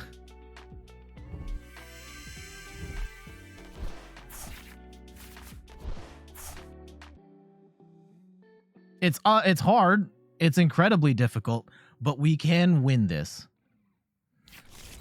Okay, they're going to try and power this up, so Covert Flight not going to help us as much. But, okay, let's go and power up Noivern. And this is a match where you don't necessarily need... You can make a comeback here. Oh, God. Okay. We're going to go and grab ourselves another Noibat. And I am going to do... Let's go dominating... Covert Flight? Yeah. At least the Zacian can't attack us on the next turn. And we'll force them to bring the Gardevoir up. And we can one-shot the Gardevoir on the next turn. And we can get the Path to the Peak out next turn with the Raihan. Okay. Let's see how they play it. Let's see how they play it.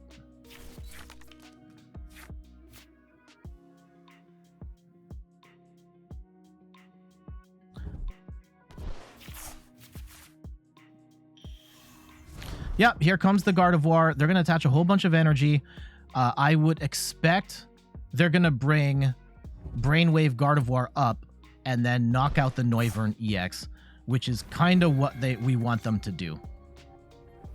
That is the trap. At which point, we lock in Path to the Peak. They may have the bump, right? They might have work. They're down to 9 cards.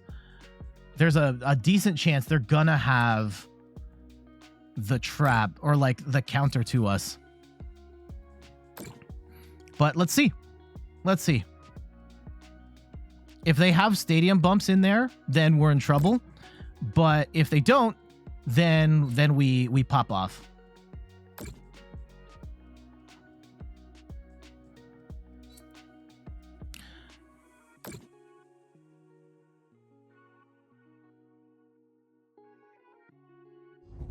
You know, and how many stadium bumps are they going to have is another question, because we don't need to have that many bumps to make this work. Or they are... Oh, please, Mill. Use the Pokestop. Use the Pokestop. Okay. Okay. They're going to be down to... Okay. Let's see. If we can turn this to Bibarel, that would be amazing. We are going to Raihan here, though. I am not going to take my chances. And let's grab Path to the Peak. And how many paths do we have left? We've got 3. Amazing. Okay. Bump. Noivern. And we are going to Dominating Echo. Take all of that 7 energy out of the game.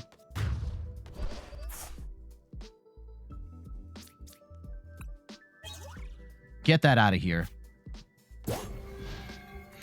Now what?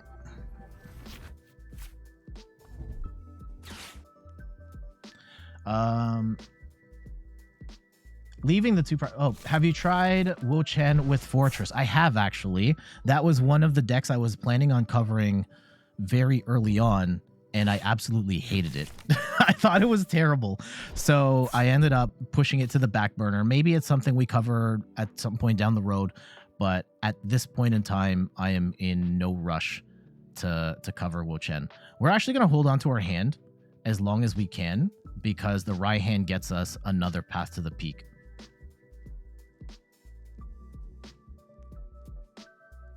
And they're going to have to keep digging to find a bump to path to the peak. So yeah, they can keep Shining Arcanaing. And I hope they've prized, like, whatever. I would assume they have to have at least one, right?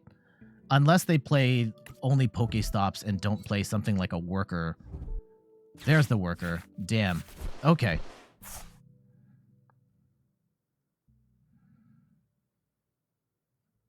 Okay. Still not over. All things considered, still not over. They're probably going to one-shot us here. But if they have no more stadium bumps, we win.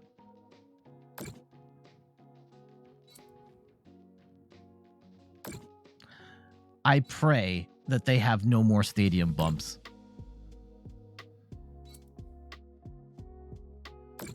Yeah, they're going to have to let the entirety of their clip go here.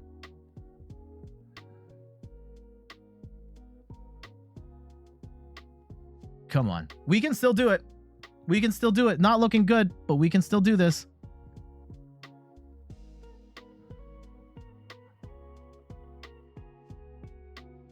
Oh. Are they not going to do enough damage? Why are they not swinging?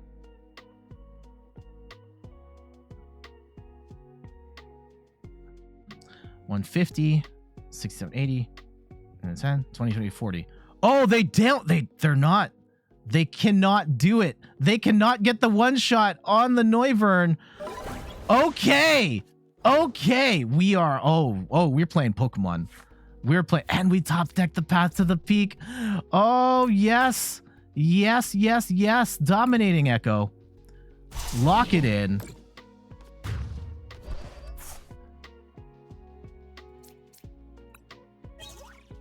And we got, yet again, another path to the peak in hand. Okay. Now what's the play? They've only got 2 cards left. I'd have to imagine, like, did they burn all their Ionos? There's got to be at least one more Iono floating out here somewhere. And that could be bad. But right now, can they draw? There's a Kirlia still floating out there. They're not going to play Pumpkaboo right now. They get rid of the Mew. They get the Gardevoir. Are they just going to rare candy into the last thing? Yeah. Okay. Sure. Is that it? Did we stave off? They have no more Pokemon. They're going to Super Rod. Ah! Super Rod's annoying. Super Rod is annoying, but it's not the... If they still can't attack right now, they still can't attack. Maybe they can attach energy here.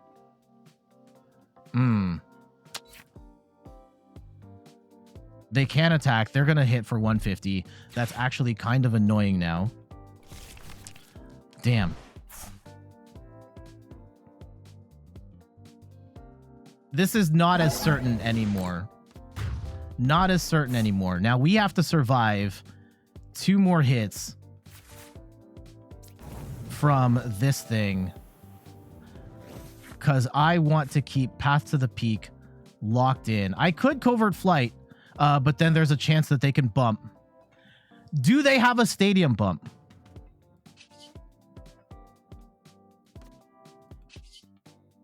Okay, I'm going to make a massive gamble here.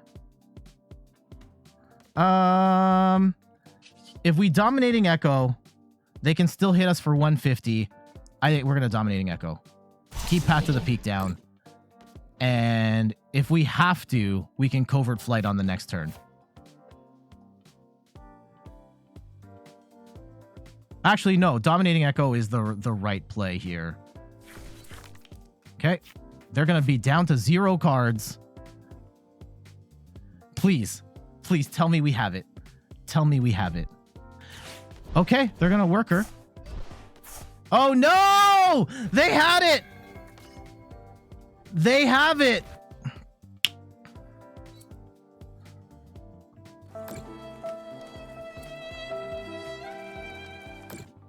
Oh man, that sucks. Hold on. 80. Yeah, they're gonna get it here. They're unfortunately gonna get 7 energy. They're gonna take the knock. We were so close. They had a second copy of Worker. We had them down to 0 cards.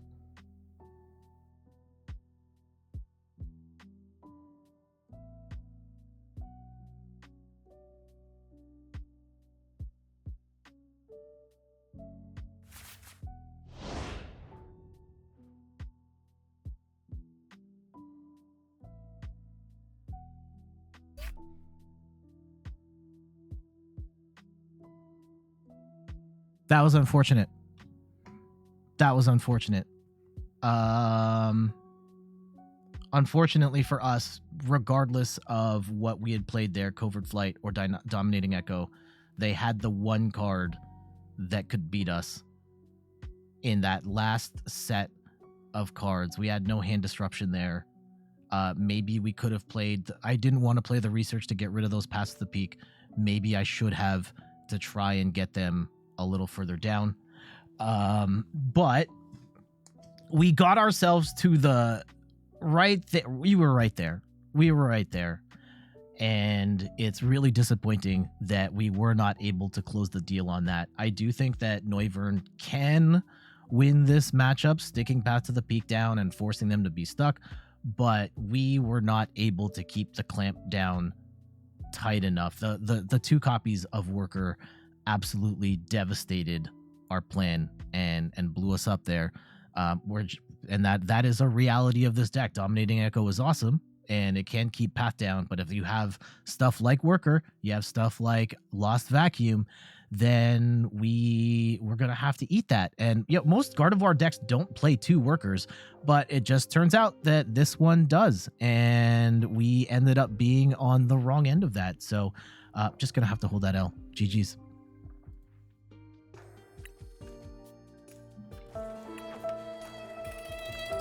Damn.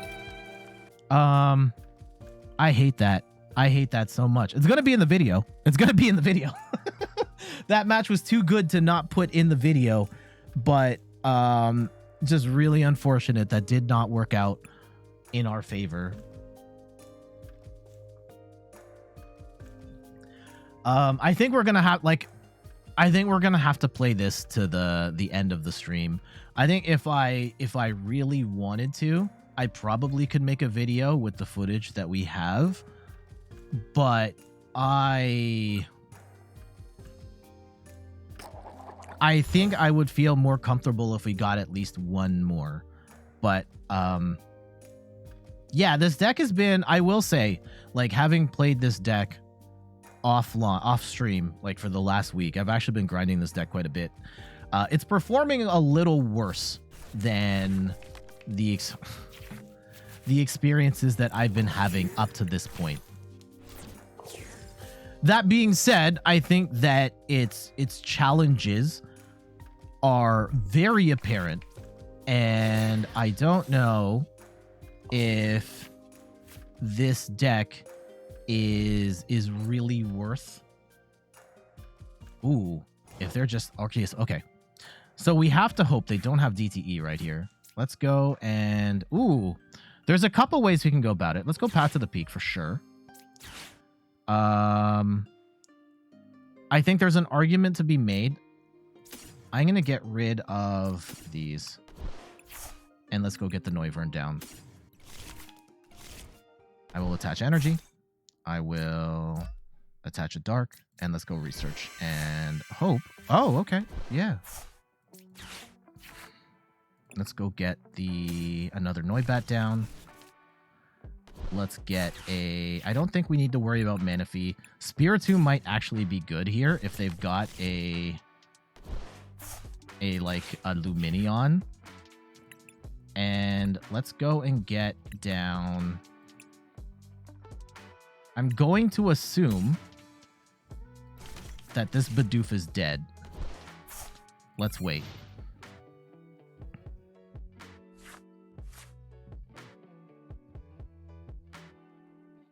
Hopefully they have bricked. Oh, they...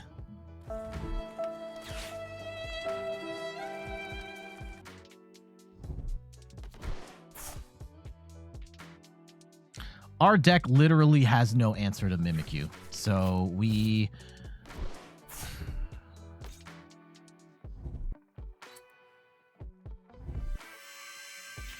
If they overbench, like maybe we can get around this.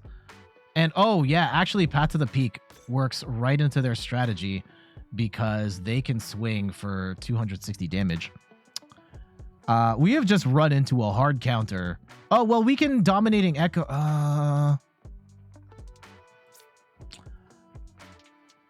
Okay. I don't think we can win this. I'm hovering over the close thing, right? Okay. Let's see what we can get off this top deck. If we don't get what we need, then we'll scoop it up. But unfortunately, like, Path to the Peak actually activates Slacking, and Slacking can one-shot us, which is absolutely horrifying. Lil Witch 87 with the raid. Welcome, Raiders. How are you doing? I'm going to go Bibarel here before we Iono and see what we can get. I hope y'all are doing well. I'm guessing y'all were playing some live just now. Thank you, Lil Witch, for the follow. Much appreciated. And let's go and Iono here. But I don't think we are... Okay. Oh, no, we don't have... Okay. Here. This is going to be our last ditch effort to try and salvage this game. We are going to bring Noibat up. I'm going to draw 2 cards. If we get an out to Noivern EX, we'll keep playing. Okay. And we're going to Dominating Echo. The only way we can win this match is if we can gust around the Mimikyu.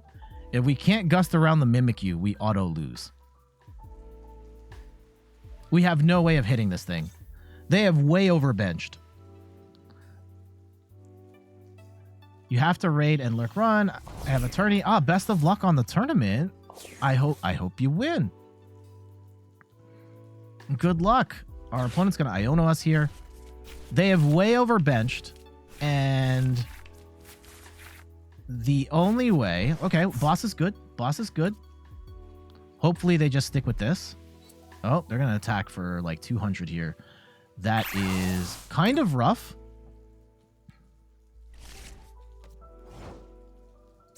Now, they have no energy. This is actually... Okay. Okay, the plot thickens, like Charles Dickens. Right? We can save this boss's orders to drag up something to attack here. But we're going to continue playing Dominating Echo. Oh, no. Yeah, we're going to play Dominating Echo to keep Path to the Peak out.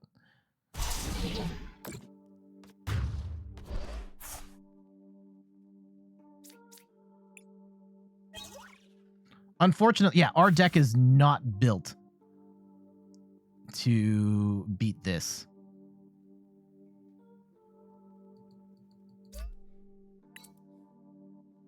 If we can get Slacking stuck in the active, we can win.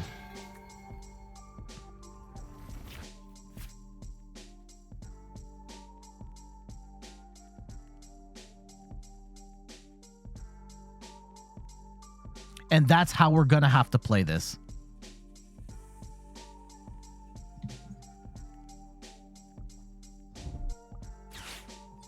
They are way overbenching here. Okay, how many boss's orders do we still have? We've already used 1. Oh, no. Okay. This is kind of terrible. Okay.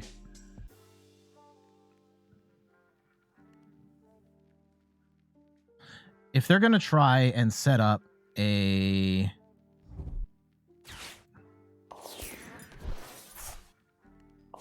Oh, that was bad. That was bad. Okay.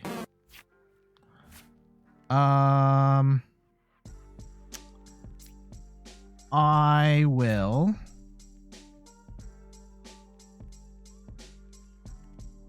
we have to wait. We have to wait. Oh, this is profoundly annoying. This is profoundly annoying. Now they can attach the double turbo energy. They can bring in. And Christopher Shea, thank you so much for the sub. Much appreciated. This is looking very bad. Here comes the path to the peak. Because right now... Ooh.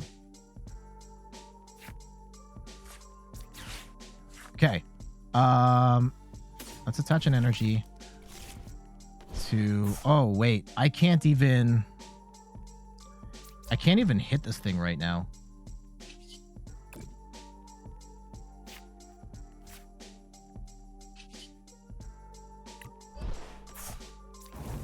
Like, we can at least stick Path to the Peak. We're not going to do any damage, though. I don't think this is worth it, guys. I honestly don't think this is worth sticking it out for. Especially now that they've got the slacking set up. This is going to do 240 damage. If we can come in and hit this slacking first, we could potentially do it. But if they're going to keep gusting up this stuff, yeah, like we don't have enough retreat options here. Okay. Okay. Okay. And Christopher, thank you so much for the sub. Truly appreciated. I thought it was a follow, but yeah, sub. Amazing. Thank you. That match really sucked. That is a pretty hard counter to what we're trying to do with our deck. I think it's important to note that the way you build decks, you're never going to build. Longtime YouTube fan, you built a couple of decks you've made videos IRL, take the first couple turns. In IRL to take your first double turn. That's amazing. Amazing to hear. I still haven't played in an IRL tournament, but I'm hoping to later this year. This deck has been admittedly very shaky today. Yeah, the slacking Mimikyu. I'm not too mad at that because like hardly anybody plays that deck, and if you're gonna take that loss, that's fine. The Gardevoir match was absolutely heartbreaking because that is one that we literally got them down to 0 cards and they just had the 1 card to counter us. And Haggusbeard, thank you so much for the follow. Truly appreciated. Ooh, they've got a Cheryl in there. This has to be Inteleon Urshi, right? Okay. Okay. Okay. Let's go and get ourselves a Manaphy and a Noibat. And I want to get Psychic Energy here. And I will actually play Path to the Peak right now. We need... If we can stop them from attaching Rapid Strike Energy, we'll be in a good spot. Now, that's not necessarily the be-all end-all. I've played this matchup in the past and gotten absolutely obliterated by the Inteleon just using the double gunner over and over again. And that was absolutely miserable. Now, Alakazam's not going to work right now. They could get us... They're probably going to get a Stadium Bump here. And they're going to attach the Rapid Strike Energy. That's profoundly annoying. They're going to hit for 40. Ooh, they don't get the knock, though. That's good. That's good. Okay, we get the Bidoof. We get the attach the Dark Energy. And I'm going to research here. I don't want to give them any more cards. We get the out to... We get the out to Noivern EX.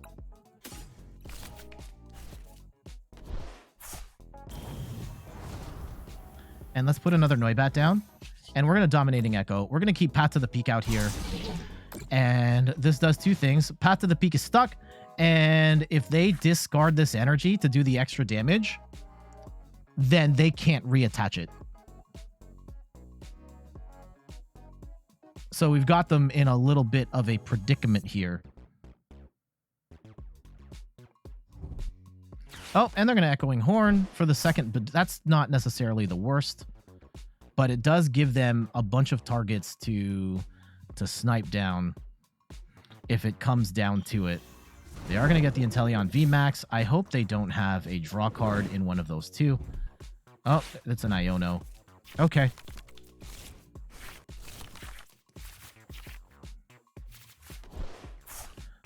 Okay. Okay. Not necessarily the worst setup for us here. The big thing is they cannot detach that energy. Yeah, they're going to have to keep using 70 and hold on to it. Okay.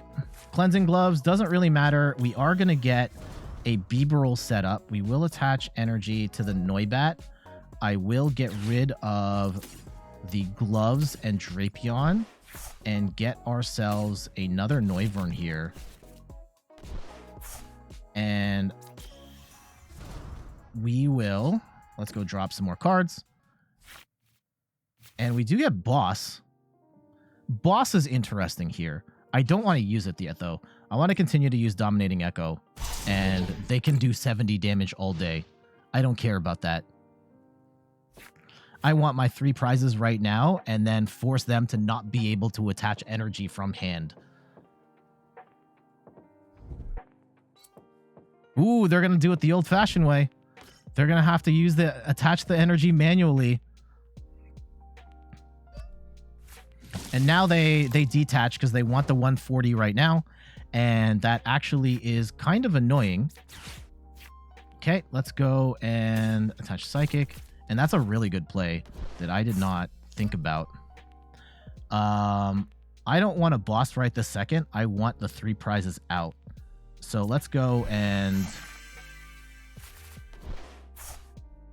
Okay. I'm going to get rid of these 2. Let's get ourselves the 3rd Noivern. I want them to beat me by attaching water energy directly from hand. So we're going to Dominating Echo again. Keep Path to the Peak down. They can't do any sort of Radiant Alakazam shenanigans. We're going to lose this Noivern on the next go-round. That's fine.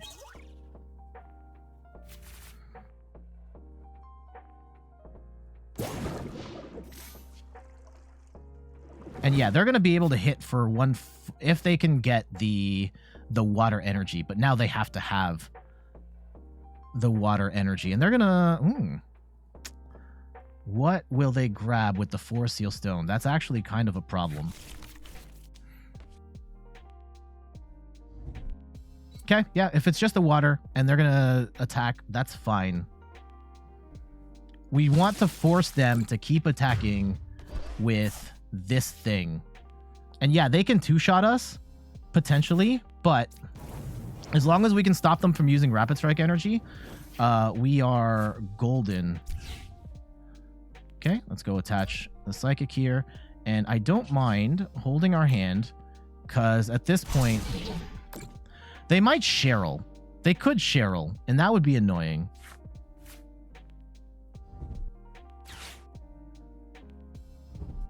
At some point, I would suspect that a Cheryl is coming. I'm going to play another Inteleon.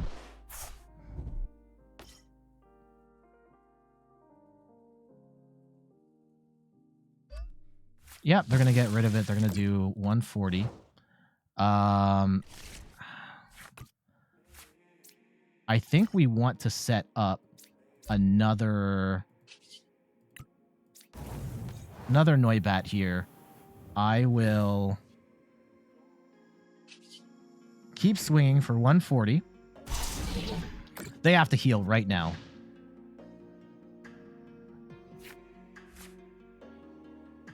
If they're going to stay in this game.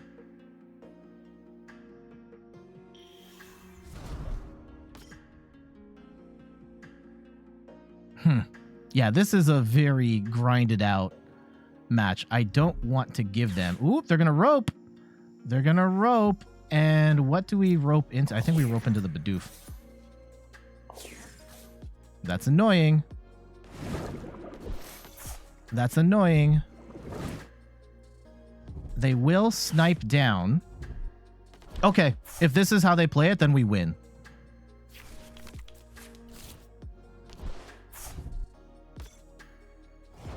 Yeah. Actually, no, it's not. Okay, now we win. Now we win. Awesome. Okay. We'll retreat. We go into the fresh Noivern, and we hit the Inteleon, dominating Echo. GG's. And that is kind of the perfect example of this deck in action, forcing our opponent to play their deck in a way that they don't want to. And to be fair, they had options, right? They had to force themselves to attack with the Inteleon, having to attach water energy, and they could two-shot the Noiverns, so they weren't necessarily out of the game. However, that really hurt their game plan because they no longer could discard the water energy to get the snipe damage on the bench. They couldn't attach the rapid strike energy from hand. They couldn't move at damage with the Radiant Alakazam because dominating Echo just completely locked them down, and we were able to take the win there. GG's. All right. There's a couple ways we can do this. I think like that Inteleon match was awesome. I think that was the really good match to showcase how the deck works. I think we'll stick with the Noivern deck for the rest of the game. If we have more matches with Noivern, then we'll roll with it. I was thinking of like switching decks for the last little bit of the stream, but I don't know if we're gonna get much value out of that, especially because I haven't practiced stuff. Like maybe we try the Skeledirge or the Kyogre next week. Maybe I would lean towards Skeledirge because it's a new card from Paldea Evolved. Some other ideas kicking around. I do have, Gengar from Late Night, maybe. The Charizard Lost Box Sauce. This is an idea we actually kicked around. I streamed this a long time ago, and I saw like a Japanese list that has an updated version. I was like, maybe we'll try that out. I think we'll roll with Noivern for the rest of the stream here. Calface, can you run the stream for like a quick sec? Also, I see the viewer count's absolutely crazy. Welcome everybody. I'm Jet from inthirdperson.com, personal look at video games, board games, and other nerdy pursuits. We're playing some Pokemans here today. You can find me on YouTube, where it's mostly Pokemon TCG stuff. Thank you, Marge9110 or 910 for the follow. I need to step away for like a quick sec. Please don't go. Please. If you want to go, like I need to just I need to step away for a quick second. Calface, if you can run the stream, that would be amazing. Thank you. 1 sec. BRB. Like literally a minute.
All right, we're back.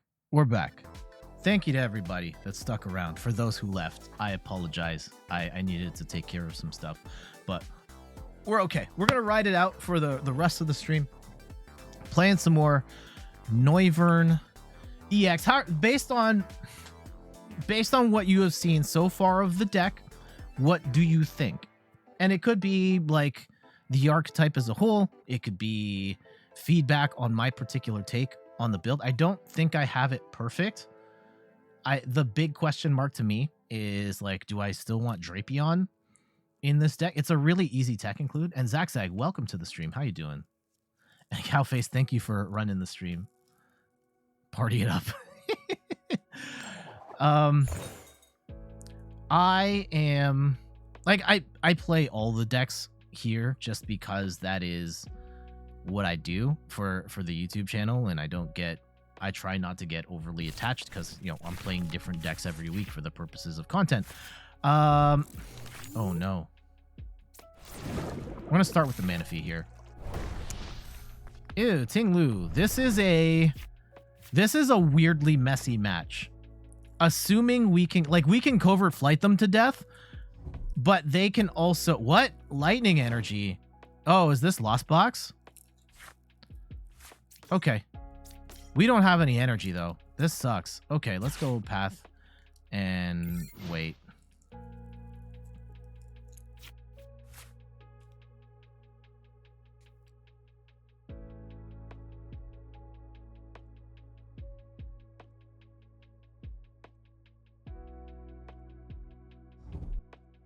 Copycat. Copycat, what are we up against? They get a Raikou down. And some lightning energy. And they're going to retreat. Okay. Okay. You say there's no backseating, but may I side seat? No. Okay. We get some energy. That's good. That's good. That's good. We're going to boss up the Hawlucha again. Yeah. We're going to attach some energy and stall for time here. We just need a dark energy and we can cheese our way to victory here. But we need dark energy. Is holding hands better?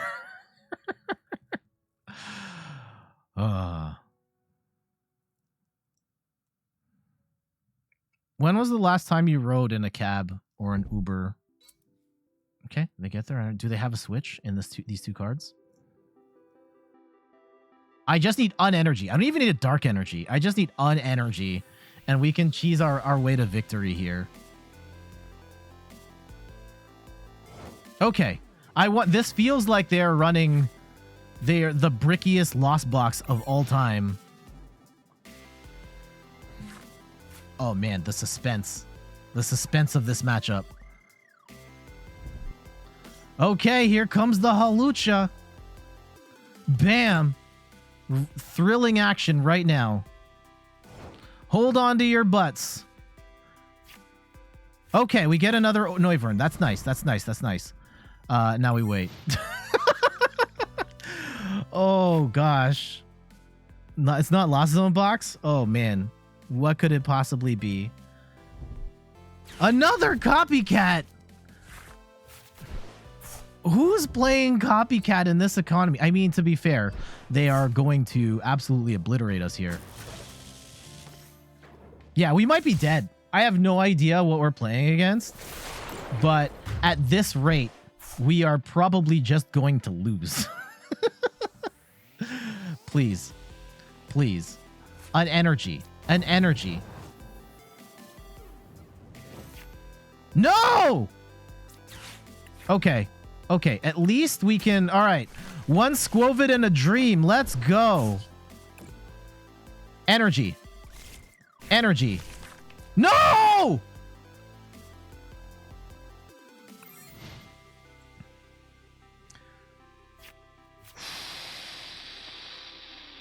Interesting to have a Pokemon TCG live announcer like built into the game.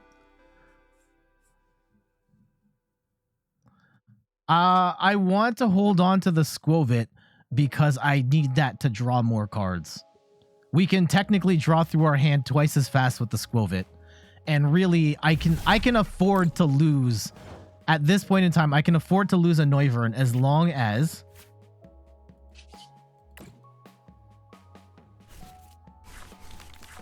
No!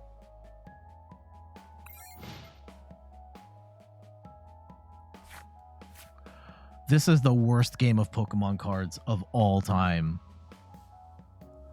Of all time. Are we actually gonna lose to this right now?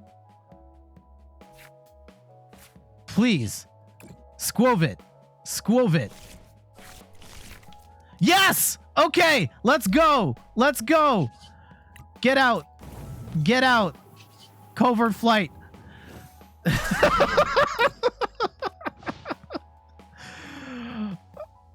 This is why we didn't switch.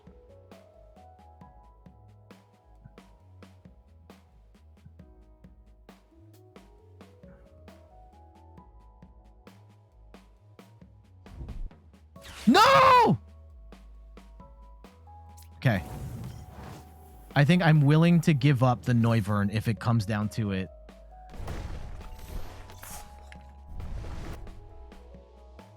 If they have a switch, like, okay. Yeah.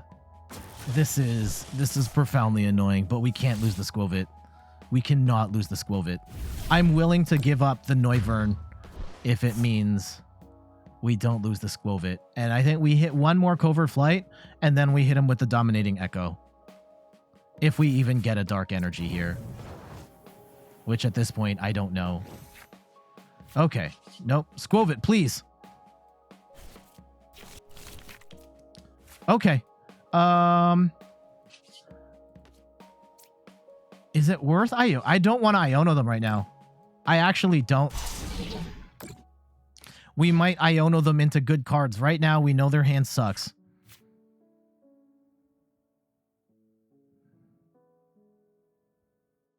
I would rather them hold on to the cards they have. Jolteon in this economy?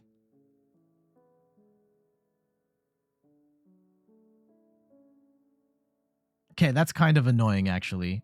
Now we might be in trouble.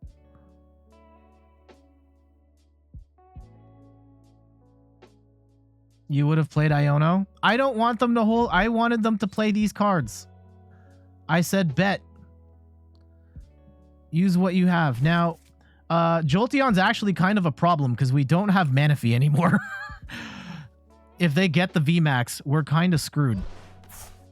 Oh, and they're just going to go into the Jolteon VMAX. Yeah, us not having Manaphy right now is really bad. Oh, you're right. Bidoof blocks Jolteon, but like... Okay, we get a... Now we Iono.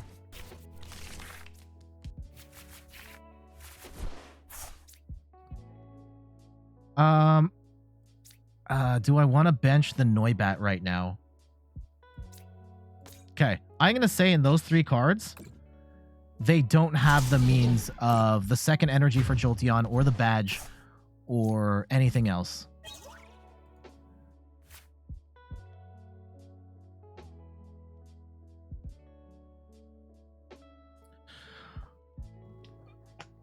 It's not Lost Zone Box. Who would have predicted Jolteon VMAX in this economy? Now they need to evolve the Jolteon VMAX. They're gonna need the badge or the second energy.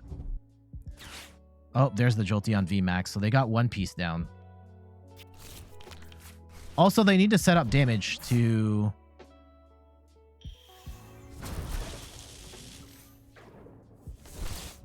Oh, Gapejaw Bog. Okay.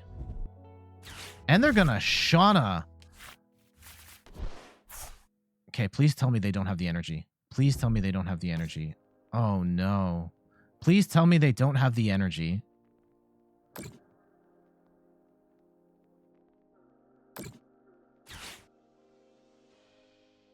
If they don't have the energy, we're fine. Damn it!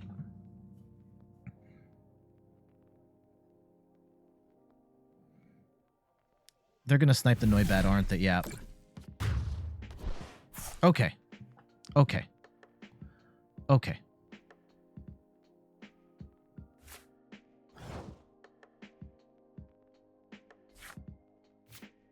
Okay. We may have already lost. We may have already lost. Now, how do we... If we're only doing 140, they can bench snipe. They're going to do 100, 100.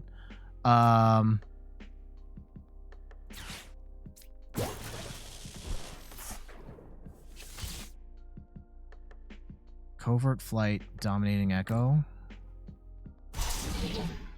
Yeah. This is tragic. This is absolutely tragic. I cannot believe we're going to lose to this. I think we just scoop our cards. GG's.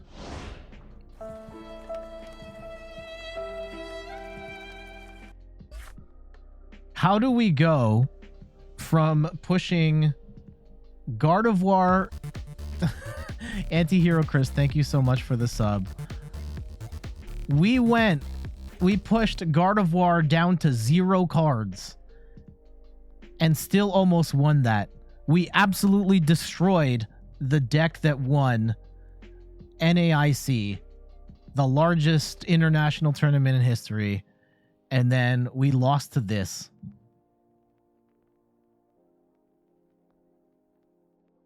I am absolutely beside myself.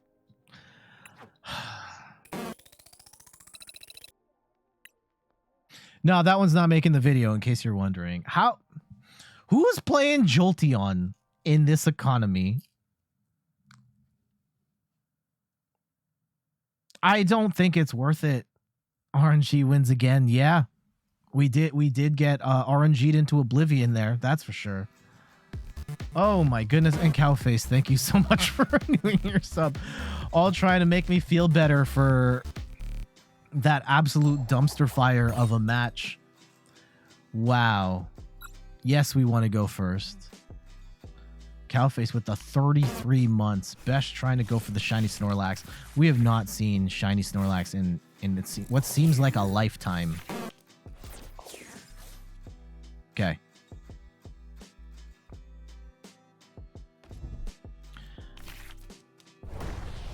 I'm pretty sure we're up against Ting-Lu, and Ting-Lu is a incredibly annoying matchup for this.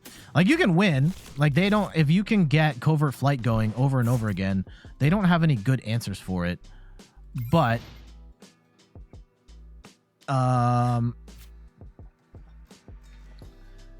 They can, like, chip away at you and, like, scoop up net... Or, like, rope boss... Because this deck does run a lot of switch cards in it, assuming it might be... Okay, research. And they're probably going to yeet their hand away. Nope, not yet. Really want a Covert Flight this turn.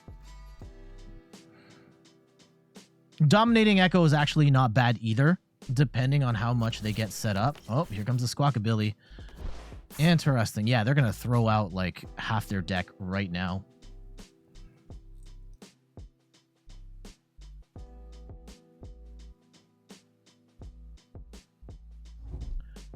Oh, they're gonna rope. Actually, that's kind of good. That's kind of good. Yeah, get the Squawkabilly in the active. Love to see it. Dynatree Hill. Did we... Yo, how bad are we playing right now? How... Like, I get it. I get it in the context of this very specific deck. Like, how... But these are not optimal decks. Your Snorlax pajamas must be really dusty by now. Oh. Yeah. Here comes the Ting-Lu. Okay. They're probably going to get the Koraidon up. And they're going to get the 2 energy. And we will get a Covert Flight this turn. And I think that the key to this match is just don't overbench. If you can get it to the point where the only thing... in play is the Noivern, Oh no, you don't Nest Ball with Hawlucha. You don't get the ability. Oh no. Oh, these are rookie mistakes right now. And they don't get the Koraidon down? Well, they can still get the Koraidon down.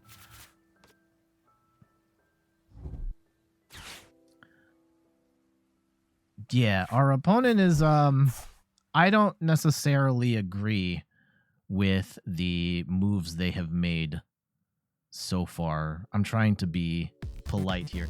Thank you. Oh man, Vesh, thank you so much for the sub. And we've got a hype train going. Y'all are amazing. Much appreciated. What? They didn't play the Koraidon? How are they gonna get the energy on there?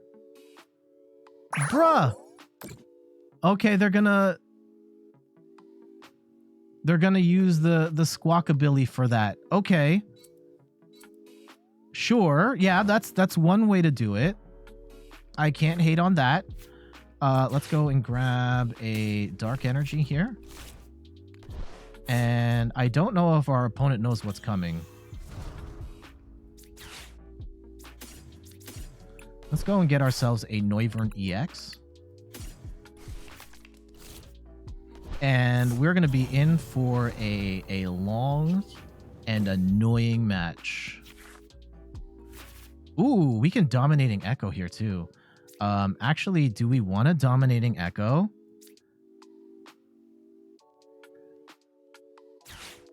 I might do it. I'm going to do it.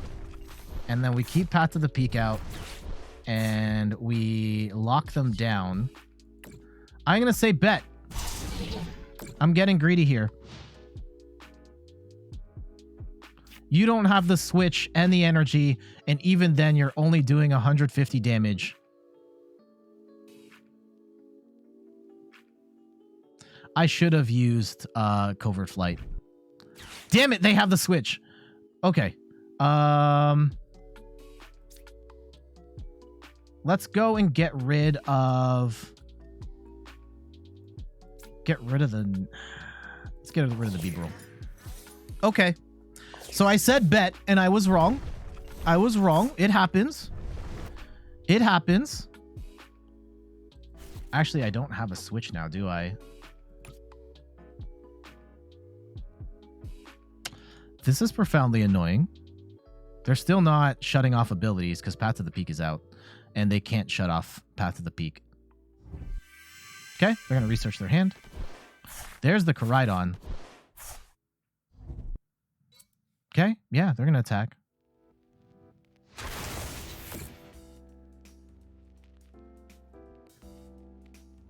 Okay, I wouldn't have played it that way, but at this point, now we put on the clamp. I said bet, I bet wrong.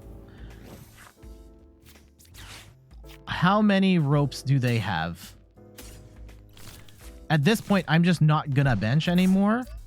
And we're gonna force them to figure this out. Yeah, at this point, this is all I need to win the game. And we're just gonna Covert Flight over and over again.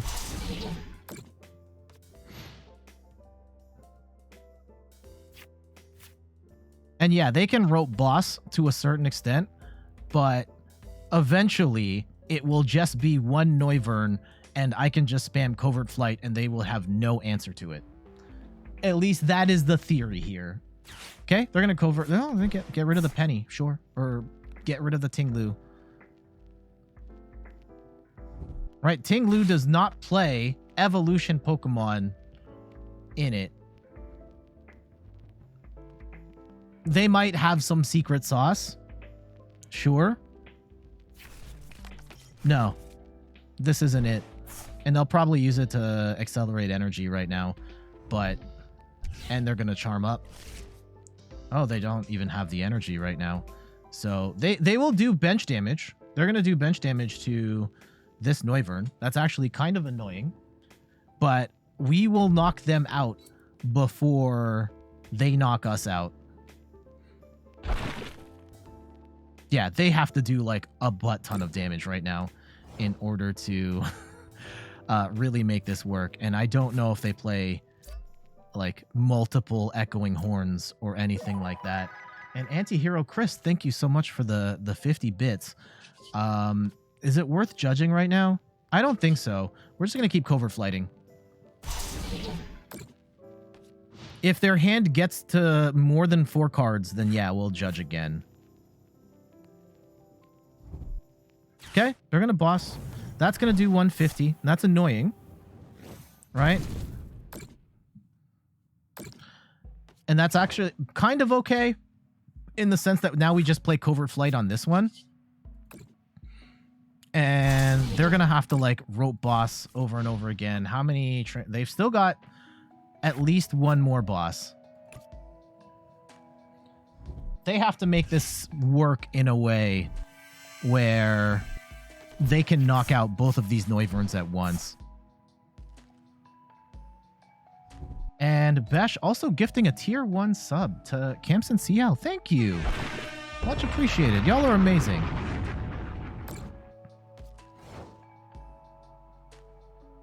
So we could play... I don't want to take my chances here. Yeah, let's go Judge.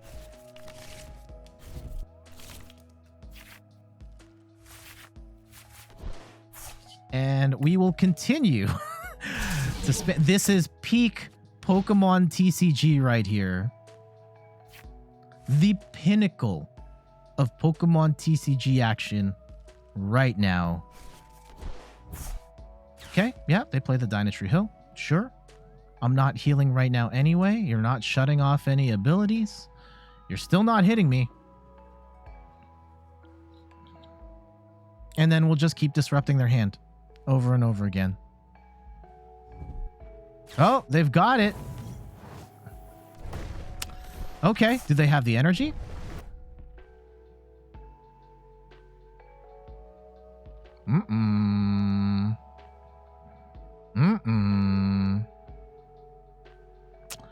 They could actually still win. They could actually still win. There is like an echoing horn play they could make and then boss up. Okay, they're going to go in with the Tinglu. Hit for 150. That puts them... They're still not knocking us out here. This is 190 and... Yeah, then we're going to lock in the path to... Oh, okay, we can't lock in path to the peak. We wouldn't want to lock in path to the peak right now anyway. But we put them 210 and they're both at 210. Okay. I will just keep using covert flight. They're down to 4 cards. Is there a scenario where they can knock out both at the same time?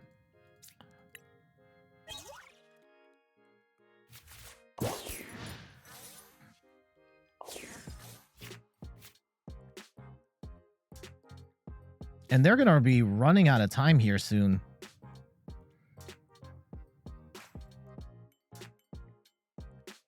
Potentially.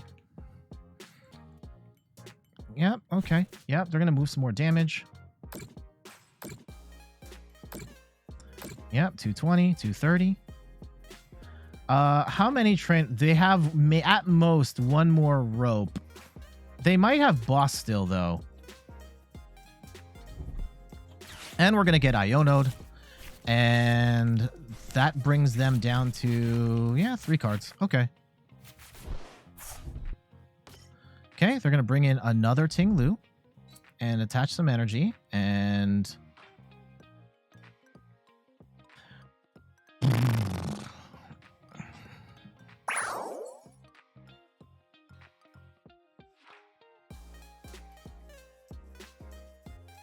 I'm still a little concerned. Like, this isn't over yet, which really freaks me out. Okay, what does Arven get us if we were to... I think we just research. And we're not going to Skwovet or put anything... Actually, you know what? We're going to Super Rod Basics back in. Okay, it's just the... Sure. You know what? Let's leave those out. Just the Bidoof. Okay. And we will once again covert flight. Can we hold on to win is really the $1 million question. This thing freaks me out with the bench sniping that it can do, because this is going to add up.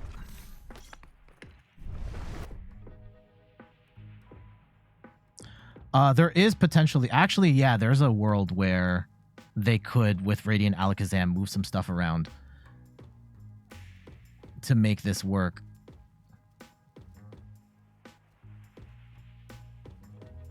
Let's see if they can figure it out.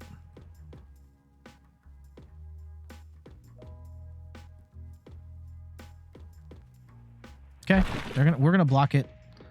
Get it down to 210. At a certain point,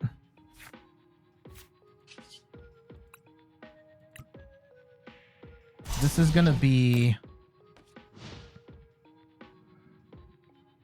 okay. One card. How long can they stall?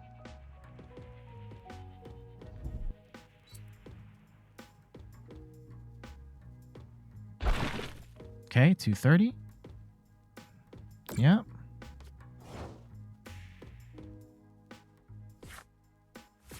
Okay.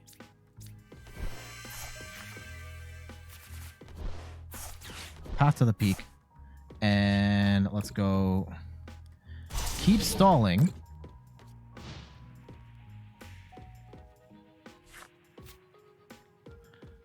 I don't like where this is going.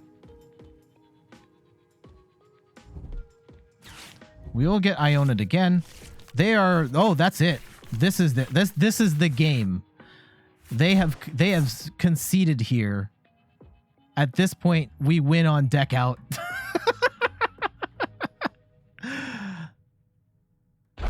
Oh my goodness, that was absolutely miserable.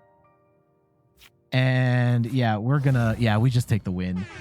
GG's. There we go. There is two super annoying decks fighting one another for supremacy. It was gonna come down to dominating Echo, or like Covert Flight, versus the shutting off abilities. And the problem for them is that we don't really have to rely on abilities once we get set up, and we could just Covert Flight over and over again to minimize the damage. Now there's a problem. They can still absolutely win that matchup with enough escape rope boss plays, but we were able to, and yeah, it was getting really close there. They were like 1 or 2 turns away. Well, I guess they still couldn't.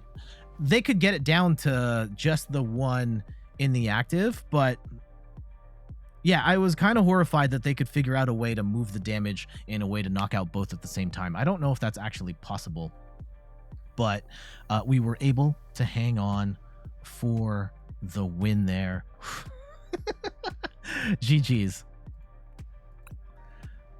I don't know if that one's going to make the video. I don't know if that one is. That was a very annoying matchup, but it is one that showcases the strengths of this obnoxious Noivern deck. I think that we'll probably do the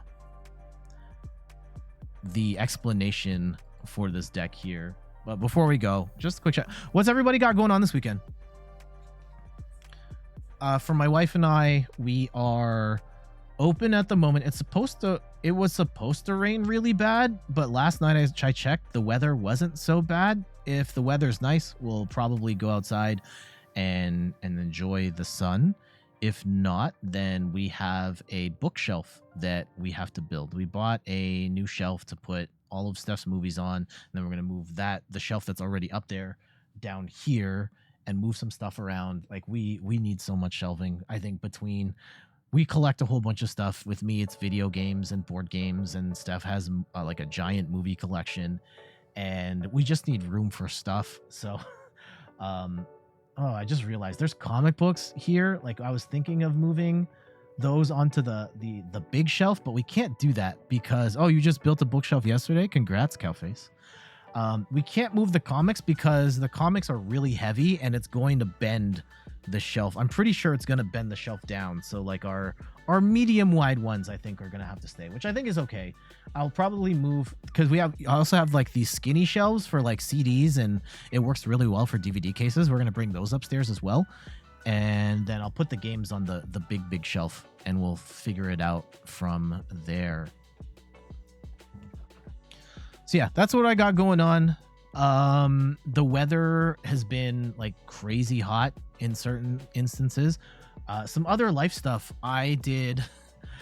My son is in swimming lessons. He is 6 months old, and I joined him in the pool for the first time, and it'd been a while since I'd been in the pool, and that was a lot of fun to experience that with him. Though he's still trying to get comfortable with the water. He loves like the splash pad and playing in the sink and stuff like that, but like in the pool it's a little different. He really doesn't like the water in his ears, which is a big issue for him, but he's working through it. He's starting to splash a little more, and it's pretty awesome. Leo, if you're watching this, hi, daddy's coming up in a bit.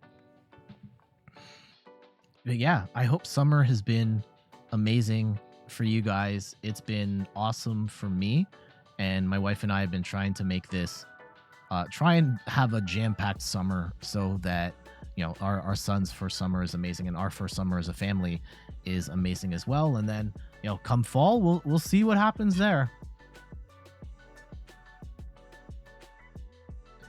Well, what do you guys got going on?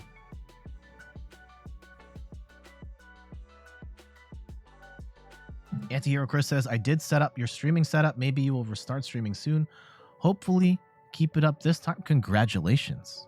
Congratulations.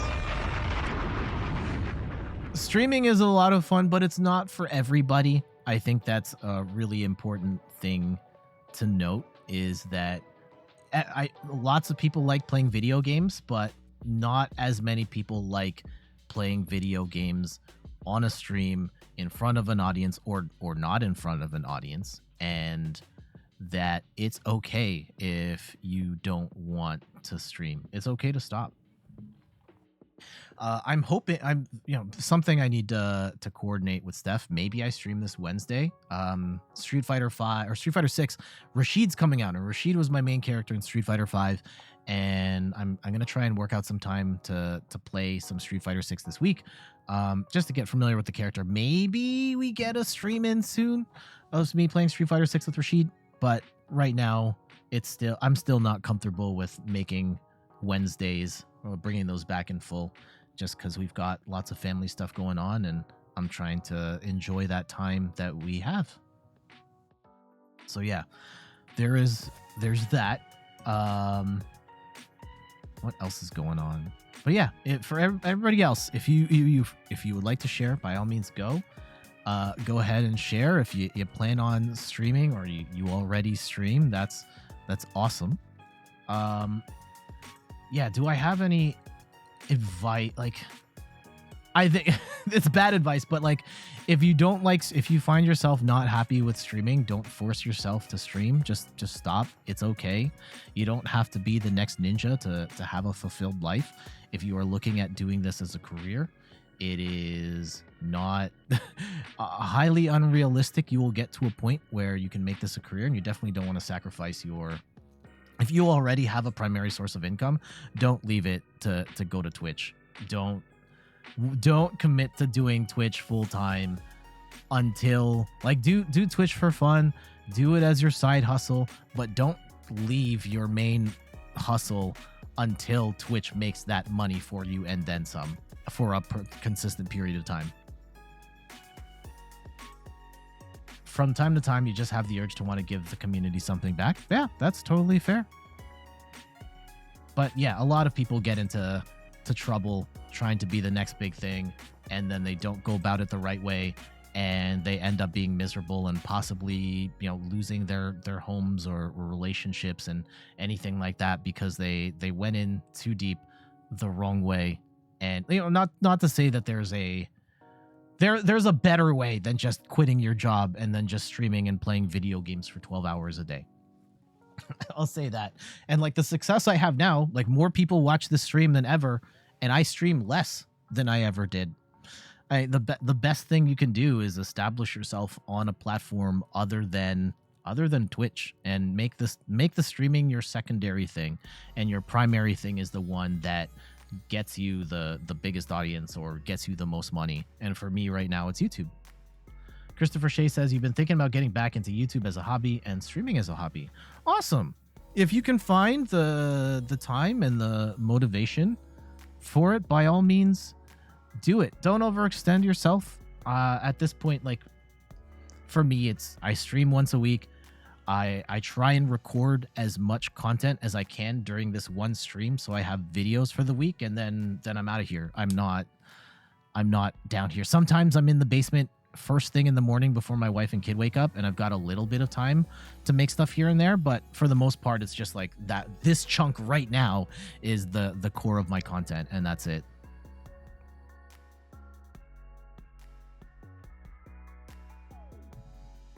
Yeah, and the big thing that changed for me, and in terms of like Twitch growth, it's not, and I just want to stress that, like, I used to be more of a variety streamer. I play different stuff every week. I still want to do that. And right now I only stream Pokemon because I only have time to do Pokemon. But the biggest difference in what I do now versus what I did before is that I now make content that people are looking for online. And that is where all the growth comes from, where people are finding this going from the YouTube channel, going to Twitch, and they watch the videos, and the channel fortunately gets thousands of views. The YouTube channel gets thousands of views every day, and then a couple of people every week come over to the Twitch channel as well, and that's how this thing grows, and it grows way faster that way than it ever would had I just stuck to Twitch, and had I not had a very specific game plan of, I'm going to use this time to make content that is also going to work as a video that people can watch after the fact. If you just want to get big with no other motivation, then it will always fail. Yeah. This is hard. It can be thankless. There's so much competition. And I think at its core, you really have to love making content. You have to have something to say or something that you want to contribute to the greater conversation of whatever it is that you are making, in order to stay motivated for this. Otherwise, like, it can be very thankless and not particularly fulfilling, and or like monetarily rewarding, and then it's just like, nah, this isn't worth it.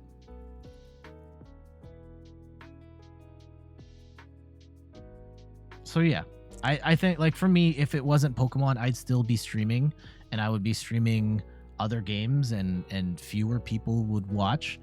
But that's okay, because at its core, I love being here and making this content, and whatever the conversation is. We used to be a lot more loosey-goosey on the stream, talking about all sorts of different stuff, and I absolutely love that. Before we focused it down to Pokemon, and I still want to expand back out. If I'm able to get to a point where I'm comfortable streaming 2 days a week again, the second stream is going to be whatever I want, and it will be back to all the crazy stuff we used to do. Not to say this isn't crazy now, but it's definitely different now. You found the channel, you started to share videos on decks to your cousins, friends, give them ideas on how to build. Awesome. Yeah, you gotta, for growth, you have to make stuff that people are looking for. And that is whatever it is you're making. Like, you have to think about who wants to watch. Antihero Chris, thank you so much for the 50 bits. Make something that people are actively looking for, and that is going to add value to their life. And that's how you do it. If your video is Elden Ring Let's Play Part 47, no one is going to watch that. But if it is like Elden Ring, I beat this boss with only a stick. Now it is, I beat the hardest boss in the game with only a stick. Now that is content that people might be looking for, that is intriguing, and so on. So you kind of have to think about, like, what is the story that you are trying to tell. And with this Pokemon, it's really easy. It's really easy for the most part. Thank you, JP Fox, for the follow. Because the template is there. Here is a deck. Here's how it works. Here are some matches showing it in action, and that's it, right? Anybody could do that. I'm not the first person to make these types of videos. Other people do it, and it still works because there's so many decks in the world to cover, and there are only so many voices that talk about the decks and explain it. And like, I'm not even covering the most unique out there decks. I'm not LDF. I'm not For the Win TCG trying to find like the roguiest of rogue decks. I am, people watch because they like the way that I explain these decks, in particular for newer players, and try and take the time to explain how the deck works and all the strategy behind it. And that's what works for me. But yeah, you just find what works for you. But think about whatever that might be. Yeah, JP Fox with all of the emotes. And I think there's still room if you have ambitions of being a content creator in the Pokemon TCG space. I think it's still open. There are only a handful of creators that are like really up there, from your Tricky Gym, your LDF, For the Win TCG, OmniPoke. Like those are amazing channels, but the competitive scene is growing. There are new people looking to play this game. There are people like the part of why I think you look at a bunch of them: LDF, For the Win, Azul, and of course, thank you. And I don't play in tournaments. I haven't yet. I hope to later this year. I don't necessarily consider myself to be particularly good at the game. I don't, more often than not, I am covering a meta deck that other people have covered before, and yet people still watch me here on Twitch or watch me on YouTube because of the particulars of how I go about it, the subject matter we talk about. I very intentionally focus what we do here on like beginner to intermediate level players who are just trying to get into the game. You just downloaded TCG Live, you're playing a default deck, and you're getting destroyed. What do I do now? And that's kind of the audience that I am going for with the type of work that I do, whether it's deck profiles or we spend a lot of time talking about the pre-built decks. And there is room for people to talk about that stuff because the current crop of creators aren't really doing that right now. And there's probably a whole bunch of other ways that creators can talk about the Pokemon TCG that isn't just like, here I am opening 8,000 packs, or here I am, here is a deck, let me tell you what cards are in the deck, and then watch the deck in action. There's so much more that hasn't been explored yet that I think leaves room for either myself or other creators to capitalize on and grow.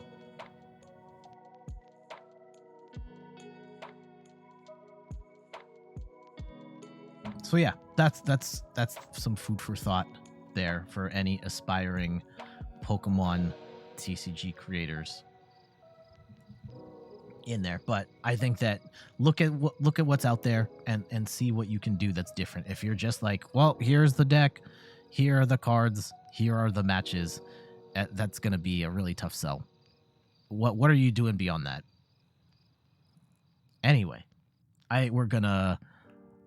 let's go and talk about the deck. I'm going to turn off the channel points one last time.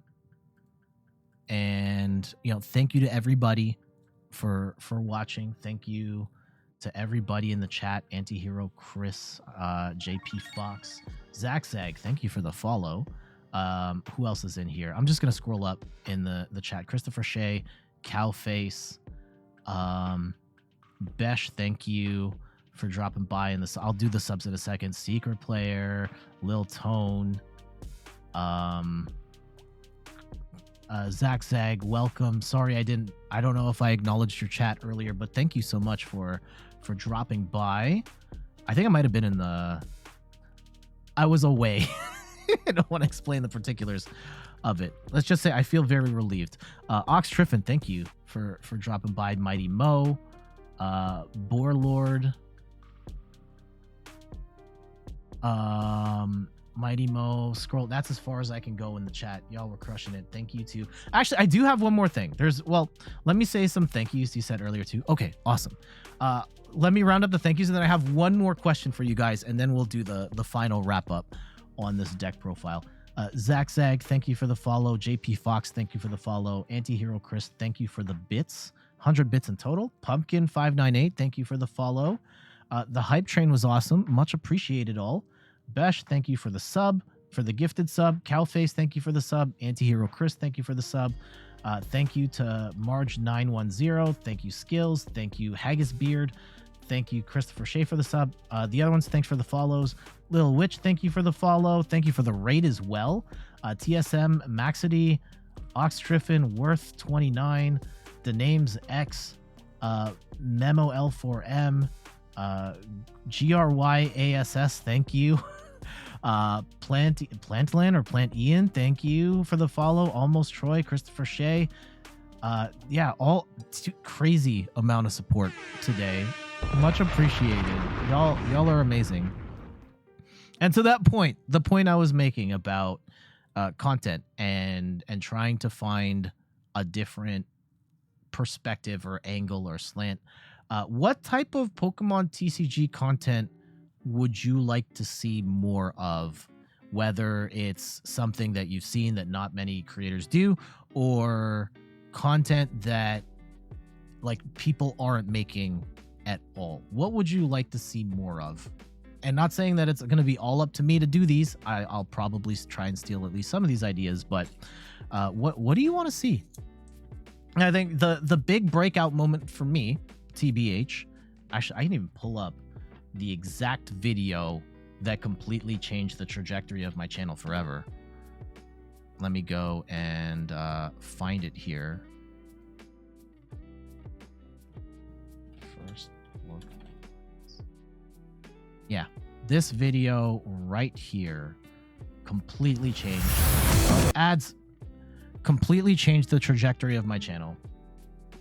Oh, this is an ad. The first look at the Ice Rider Calyrex. You saw your videos going over Japanese Blastoise decks. Awesome. I would love to do more of those. I need to see more spice from Japan. There's actually some. We probably could do that another time. And we're definitely going to cover Blastoise, like play it when the time comes. But yeah, what changed the entire trajectory of my channel is this video right here. First look at the Ice Rider Calyrex League Battle Deck. They had made the announcement in like February and that it was coming out in July, or it was March. Something like that. And I noticed that there was very little content about League Battle Decks, and anyone could have made this video. What I ended up doing was I already had all the cards, and I built the deck straight up, and then I played it online to see how well we could do against the competition on PTCGO, so that for those who are looking to get a League Battle deck or, yeah, a competitive deck, they could see how the deck works in action and get someone to explain to them, this is how you play the deck and all that. And this video did very well, 6,700 views, and it kind of only went up from there. So at the time, like, I found an opportunity to talk, and from that point on, I started focusing a little more on League Battle decks, and all of the pre-made deck options I'll make videos for, and that's been a big hit for me because there just isn't that much content on this type of stuff.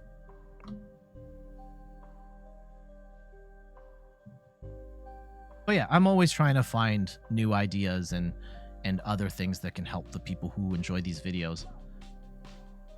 Yeah, you found out about channel through V Battle Deck YouTube videos. Yeah, see, exactly it. Just stick with things you like the most, because the things we have the most fun with, we do with more passion. Yeah, that's fair.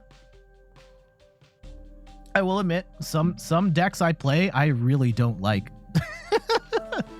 I really don't like some decks we play, but I do enjoy the process. I still enjoy the process of like playing and trying to make content that's valuable and explain it. And like, admittedly, Noivern was shaky today, and I will be very upfront in that in the explanation, but I still had fun. And there are decks that I don't play. Like, for example, I might renege on this in a bit, but in this entire Scarlet and Violet era, I have not played single prize Lost Box. And I hate playing that deck with passion. Absolutely loathe it. And so we just haven't played it on the channel because I don't like it. I kind of don't care that it's the best deck in the game. I just don't like playing that deck, so we don't cover it.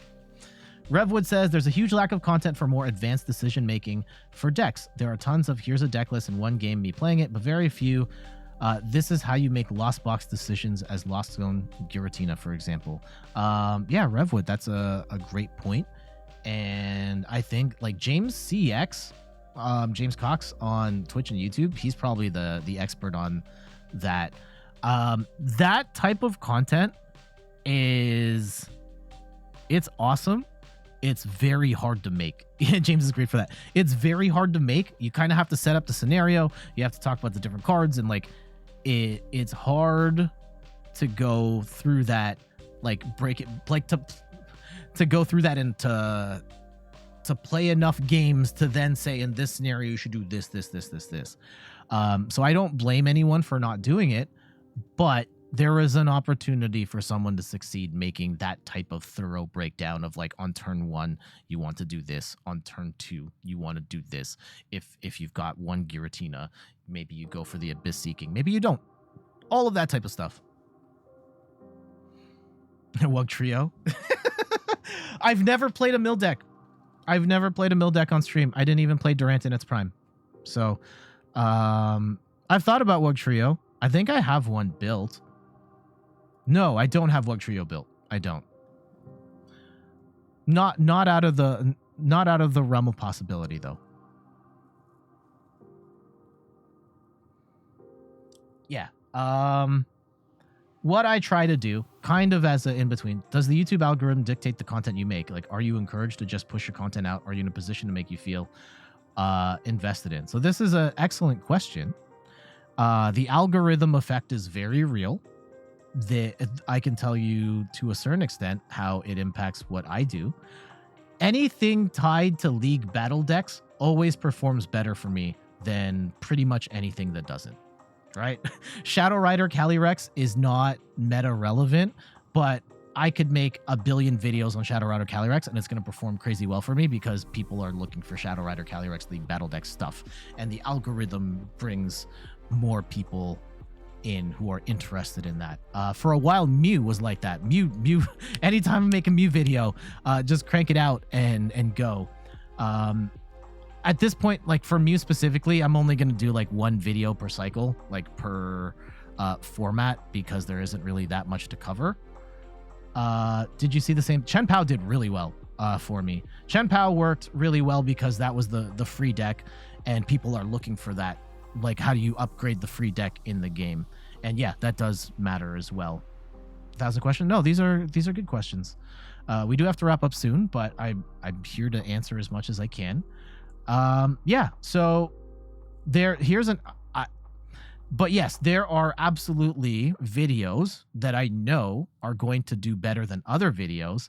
And for me personally, I can't, like, the deck profile stuff generally does better than the me ranting or like sharing news stories or that stuff. I know that stuff performs worse, but sometimes it performs really well. And also, I don't have enough time to make deck profiles for every single day of the week.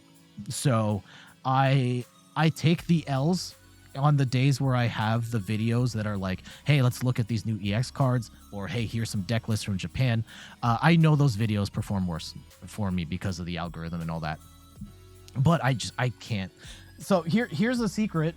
Shout outs to LDF. He is amazing. I watch his videos every day. But as it pertains, and look, I've never talked to him.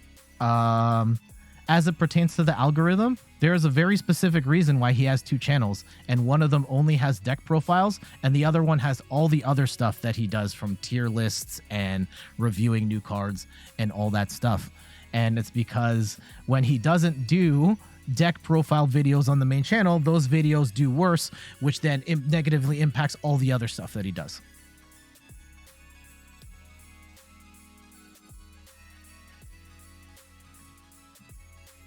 I'm almost certain that is why it's there.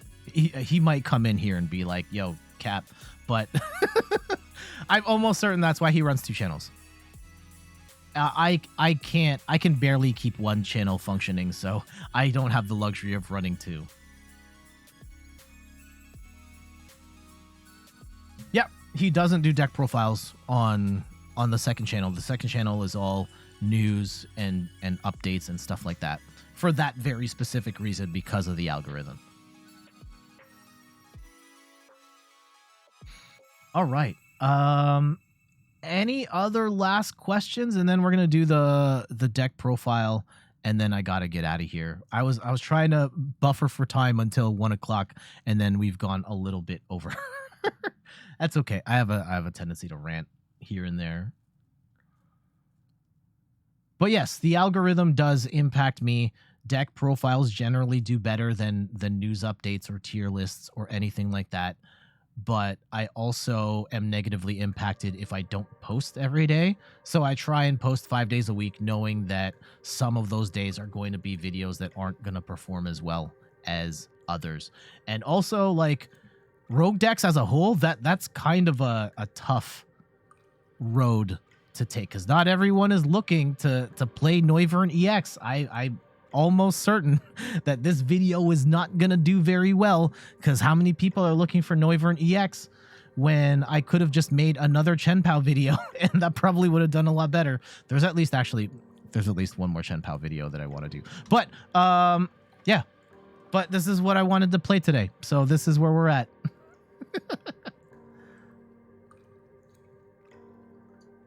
And we got some cool matches out of it, so I'll take it. My ranking is hurting, but it is what it is. Okay, we're gonna make the sprint towards the finish line here. I'm gonna do the profile, like explain the intro, the outro. This is all gonna be on the YouTube channel a little later, and then we'll go on with our day. Chen Pao in this deck piece, Chen Pao. Yeah, stuff like that does work. It does. Yeah, there's at least one more variant of Chen Pao that I would like to cover before Pokemon 1, like Obsidian Flames or Pokemon Card 151 come out, that I think is at least an interesting take on it, but also would probably do very well from a numbers perspective.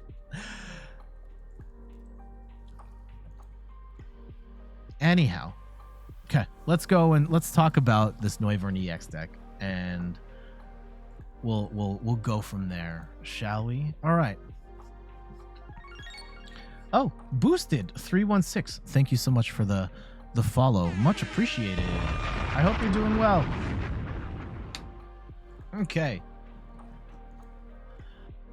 Noivern EX is quite possibly the most annoying Pokemon in the game right now. Okay, maybe it's not as annoying as like Sableye with Lost Mine, but Noivern EX has a pair of attacks that make it really weird to fight against. And today we've got a deck dedicated to making Noivern EX work. I'm Jeff from InThirdPerson.com. Make sure to like the video, subscribe to the channel, and let's talk about Noivern EX. It is a stage 1 Pokemon with 260 HP, which is kind of on the lower end for stage 1 EXs, but it is what it is. It does have no weakness and no resistance, but it also has no retreat, which is very nice, as you can move easily between Noivern EXs. And what makes Noivern EX cool is its 2 moves. Covert Flight for 2 colorless energy, does 70 damage, and during your opponent's next turn, prevent all damage done to this Pokemon by attacks from basic Pokemon. There are entire deck archetypes, such as Ting Lu, such as some single prize Lost Box decks, such as, to a certain extent, Chen Pao, the Miraidon decks. A lot of those decks are only basics, and you can kind of auto win with Covert Flight, spamming it over and over again. Now, your opponent's gonna have some options around this. They can escape rope and then boss, or cross switcher to nullify the effect of Covert Flight, but it can be very difficult for your opponent to fight through you with Covert Flight in play. The other move, Dominating Echo, for 1 Psychic, 1 Dark Energy, does 140 damage, and during your opponent's next turn, they can't play any special energy or stadium cards from their hand. There are going to be certain matchups where you can use Dominating Echo, which doesn't do a lot of damage, but you can, if you've combo that with Path to the Peak, you can keep Path to the Peak stuck in play, and your opponent's going to need something like a Lost Vacuum or a Worker to bump it, which could hold out long enough for you to win the game off the course of multiple hits. And the fact that Dominating Echo stops special energy from being attached, so certain decks like a Lugia, such as Mew VMAX, such as Urshifu and Teleon, they get really hurt by Dominating Echo as well. So you've got an interesting set of like control options you can bounce between to stop your opponent from playing the game and win that way. We've got ourselves a 4-4 line of Noibat and Noivern. We've got a 2-2 line of Bibarel. Bibarel's Industrious Incisors ability lets us draw up to 5 cards. We've got 1 copy of Manaphy to help protect the bench. We've got 1 copy of Skwovet, which has the really cool Nest Stash ability where you shuffle all your cards, put them to the bottom of your deck, and draw 1 card. Now, getting 1 card isn't necessarily great, but in a jam, it might get you the 1 card you need to move forward, or you combo this with the Bibarel where you get 1 card with Skwovet and then you draw the other 4 cards with Bibarel, which helps you move through your deck very quickly. We've got 1 copy of Spiritomb here with its Fettered and Misfortune ability, helps you shut down abilities from basic Pokemon V, so it will turn off Genesect, it will turn off Lumineon, and a couple of others as well. And I've still got 1 copy of Drapion here for the Mew matchup. You may want to play around with whether you have the Spiritomb in here or the Drapion or both or neither. Little bit of flex spots depending on how much you want to tech out your version of Noivern. For trainers, we've got 4 copies of Ultra Ball, discard 2 cards, and grab the Pokemon of your choice.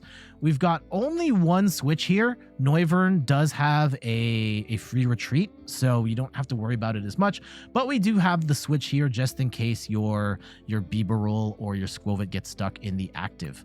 1 copy of XP Share. As you may have noticed, the attack cost is very weird on Noivern with a Psychic and a Dark for Dominating Echo in particular, so having 1 XP Share to move the energy once one of the Noiverns gets knocked out can be really helpful to keep you in the game. 2 copies of Energy Search, because having to find a specific Dark or Psychic can be awkward, so Energy Search is very nice. 4 copies of Path to the Peak. This is going to be a massive card for you, shutting off abilities, and you combine this with Dominating Echo, and you can keep Path to the Peak out there for extended periods of time, potentially to help you win the game. 4 copies of Battle VIP Pass to get your basics down on turn 1. We have a lot of hand disruption in this deck. I've got 3 copies of Iono and 2 copies of Judge, and you might want to take down 1, like make it 4 total. You might actually want to go the other way and like add even more hand disruption, but personally I like this 3-2 split. And sometimes you will want Judge instead of Iono, especially in the early game where you don't want to give your opponent 6 cards or 5 cards. You can just give them 4 in the early game, get yourself set up, and go from there. 1 copy of Super Rod to throw 3 cards through any combination of Pokemon or basic energy back into your deck. We've got 2 copies of Professor's Research, amazing draw card, discard your hand, draw 7. Only a pair of those. We want to hand disrupt more than we want to like blow out our hand and draw more cards. 3 copies of Nest Ball to get our basics in. 1 copy of Arven. I really like having the 1 of here so you can grab an item and a tool. This can be an item like our Switch card or XP Share, or like a tool like our XP Share, Ultra Ball, and so on. And it also helps us grab Cleansing Gloves, which is a tech that I like to have here because it helps us in the Lost Box matchup. It helps us in the Sableye matchup where you can use Covert Flight or Dominating Echo. And yeah, Covert Flight in particular against Lost Box, where you can knock out a Sableye while also preventing damage from basics. That's why I like to have this card here. You might want to consider Defiance Band, which gives you plus 30 damage on everything if you're behind on prizes, but I'll leave that up to you to make the decision on how you tech your deck out. 1 copy or 3 copies of Boss's Orders for gusting specific Pokemon to the active, and 2 copies of Raihan can help us get the energy that we need to get rolling, especially because its awkward attack cost is Psychic and Dark, and we get to, when a Pokemon's knocked out, you get to attach an energy with Raihan to a Pokemon of your choice and then grab an extra card, whether it's Noivern or something else to keep you going. Last but not least, we've got a 5-5 split of Dark Energy and Psychic Energy. And the game plan is pretty straightforward. By the second turn, you want to have Noivern set up with ideally 1 Psychic, 1 Dark Energy, and you are going to use the attack that is going to disrupt your opponent the most, whether that's Covert Flight so that their basics can't attack, or Dominating Echo so that a stadium is stuck in the active and they can't attach special energy. It's not always going to work. I do find that this can be kind of like if you imagine the game as like a leaky boat and you have your hands and your feet to cover holes. Covert Flight and Dominating Echo cover some of the holes, but they don't cover all of them, and it can be a struggle to have the right options at the right time to win, and in certain cases it may not be worth it. If you're looking at the greater meta, Noivern EX may not be worth it, but it is a fun deck to play, and it definitely gives you a winning shot against many of the best decks in the game. Let's check out these matches. And there we go. That is a look at Noivern EX. And I will have to say, when we were recording today, it was a bit of a struggle, whether that is, again, using the leaky boat analogy, like sometimes your opponent does have basic Pokemon, but they also have evolution Pokemon that it can attack. Chen Pao is probably the weirdest matchup of all, in the sense that, yeah, you can stop the Chen Pao from attacking, but then they've got Palkia to attack. But then you can't stop the Palkia with Path to the it's a whole thing, and it can be really tricky to navigate Noivern EX's options for shutting down the opposition. And against the meta as a whole, I'm not entirely sure that Noivern can really hang with the best of the best decks. But if you're playing this as a rogue tier pick and you're really passionate about the playstyle, I think this is absolutely worth it for playing around and being really annoying to your opposition, and having enough tools to keep you in the game against almost every deck, meta relevant deck in the game. But what say you? Do you like Noivern EX? Is this something you're interested in playing? Let me know in the comments of this video. But for now, I gotta get going. Thank you so much for watching. You can find me on all the things: YouTube, TikTok, Twitter, and Instagram at In3rdPerson. You can find me on Twitch at In3rdPerson, where I stream the Pokemon trading card game every Sunday at 10 a.m. Eastern Time. And check out the website, in3rdperson.com, for more articles and videos on video games, board games, and other nerdy pursuits. So until the next one, I'll see you later. Bye-bye.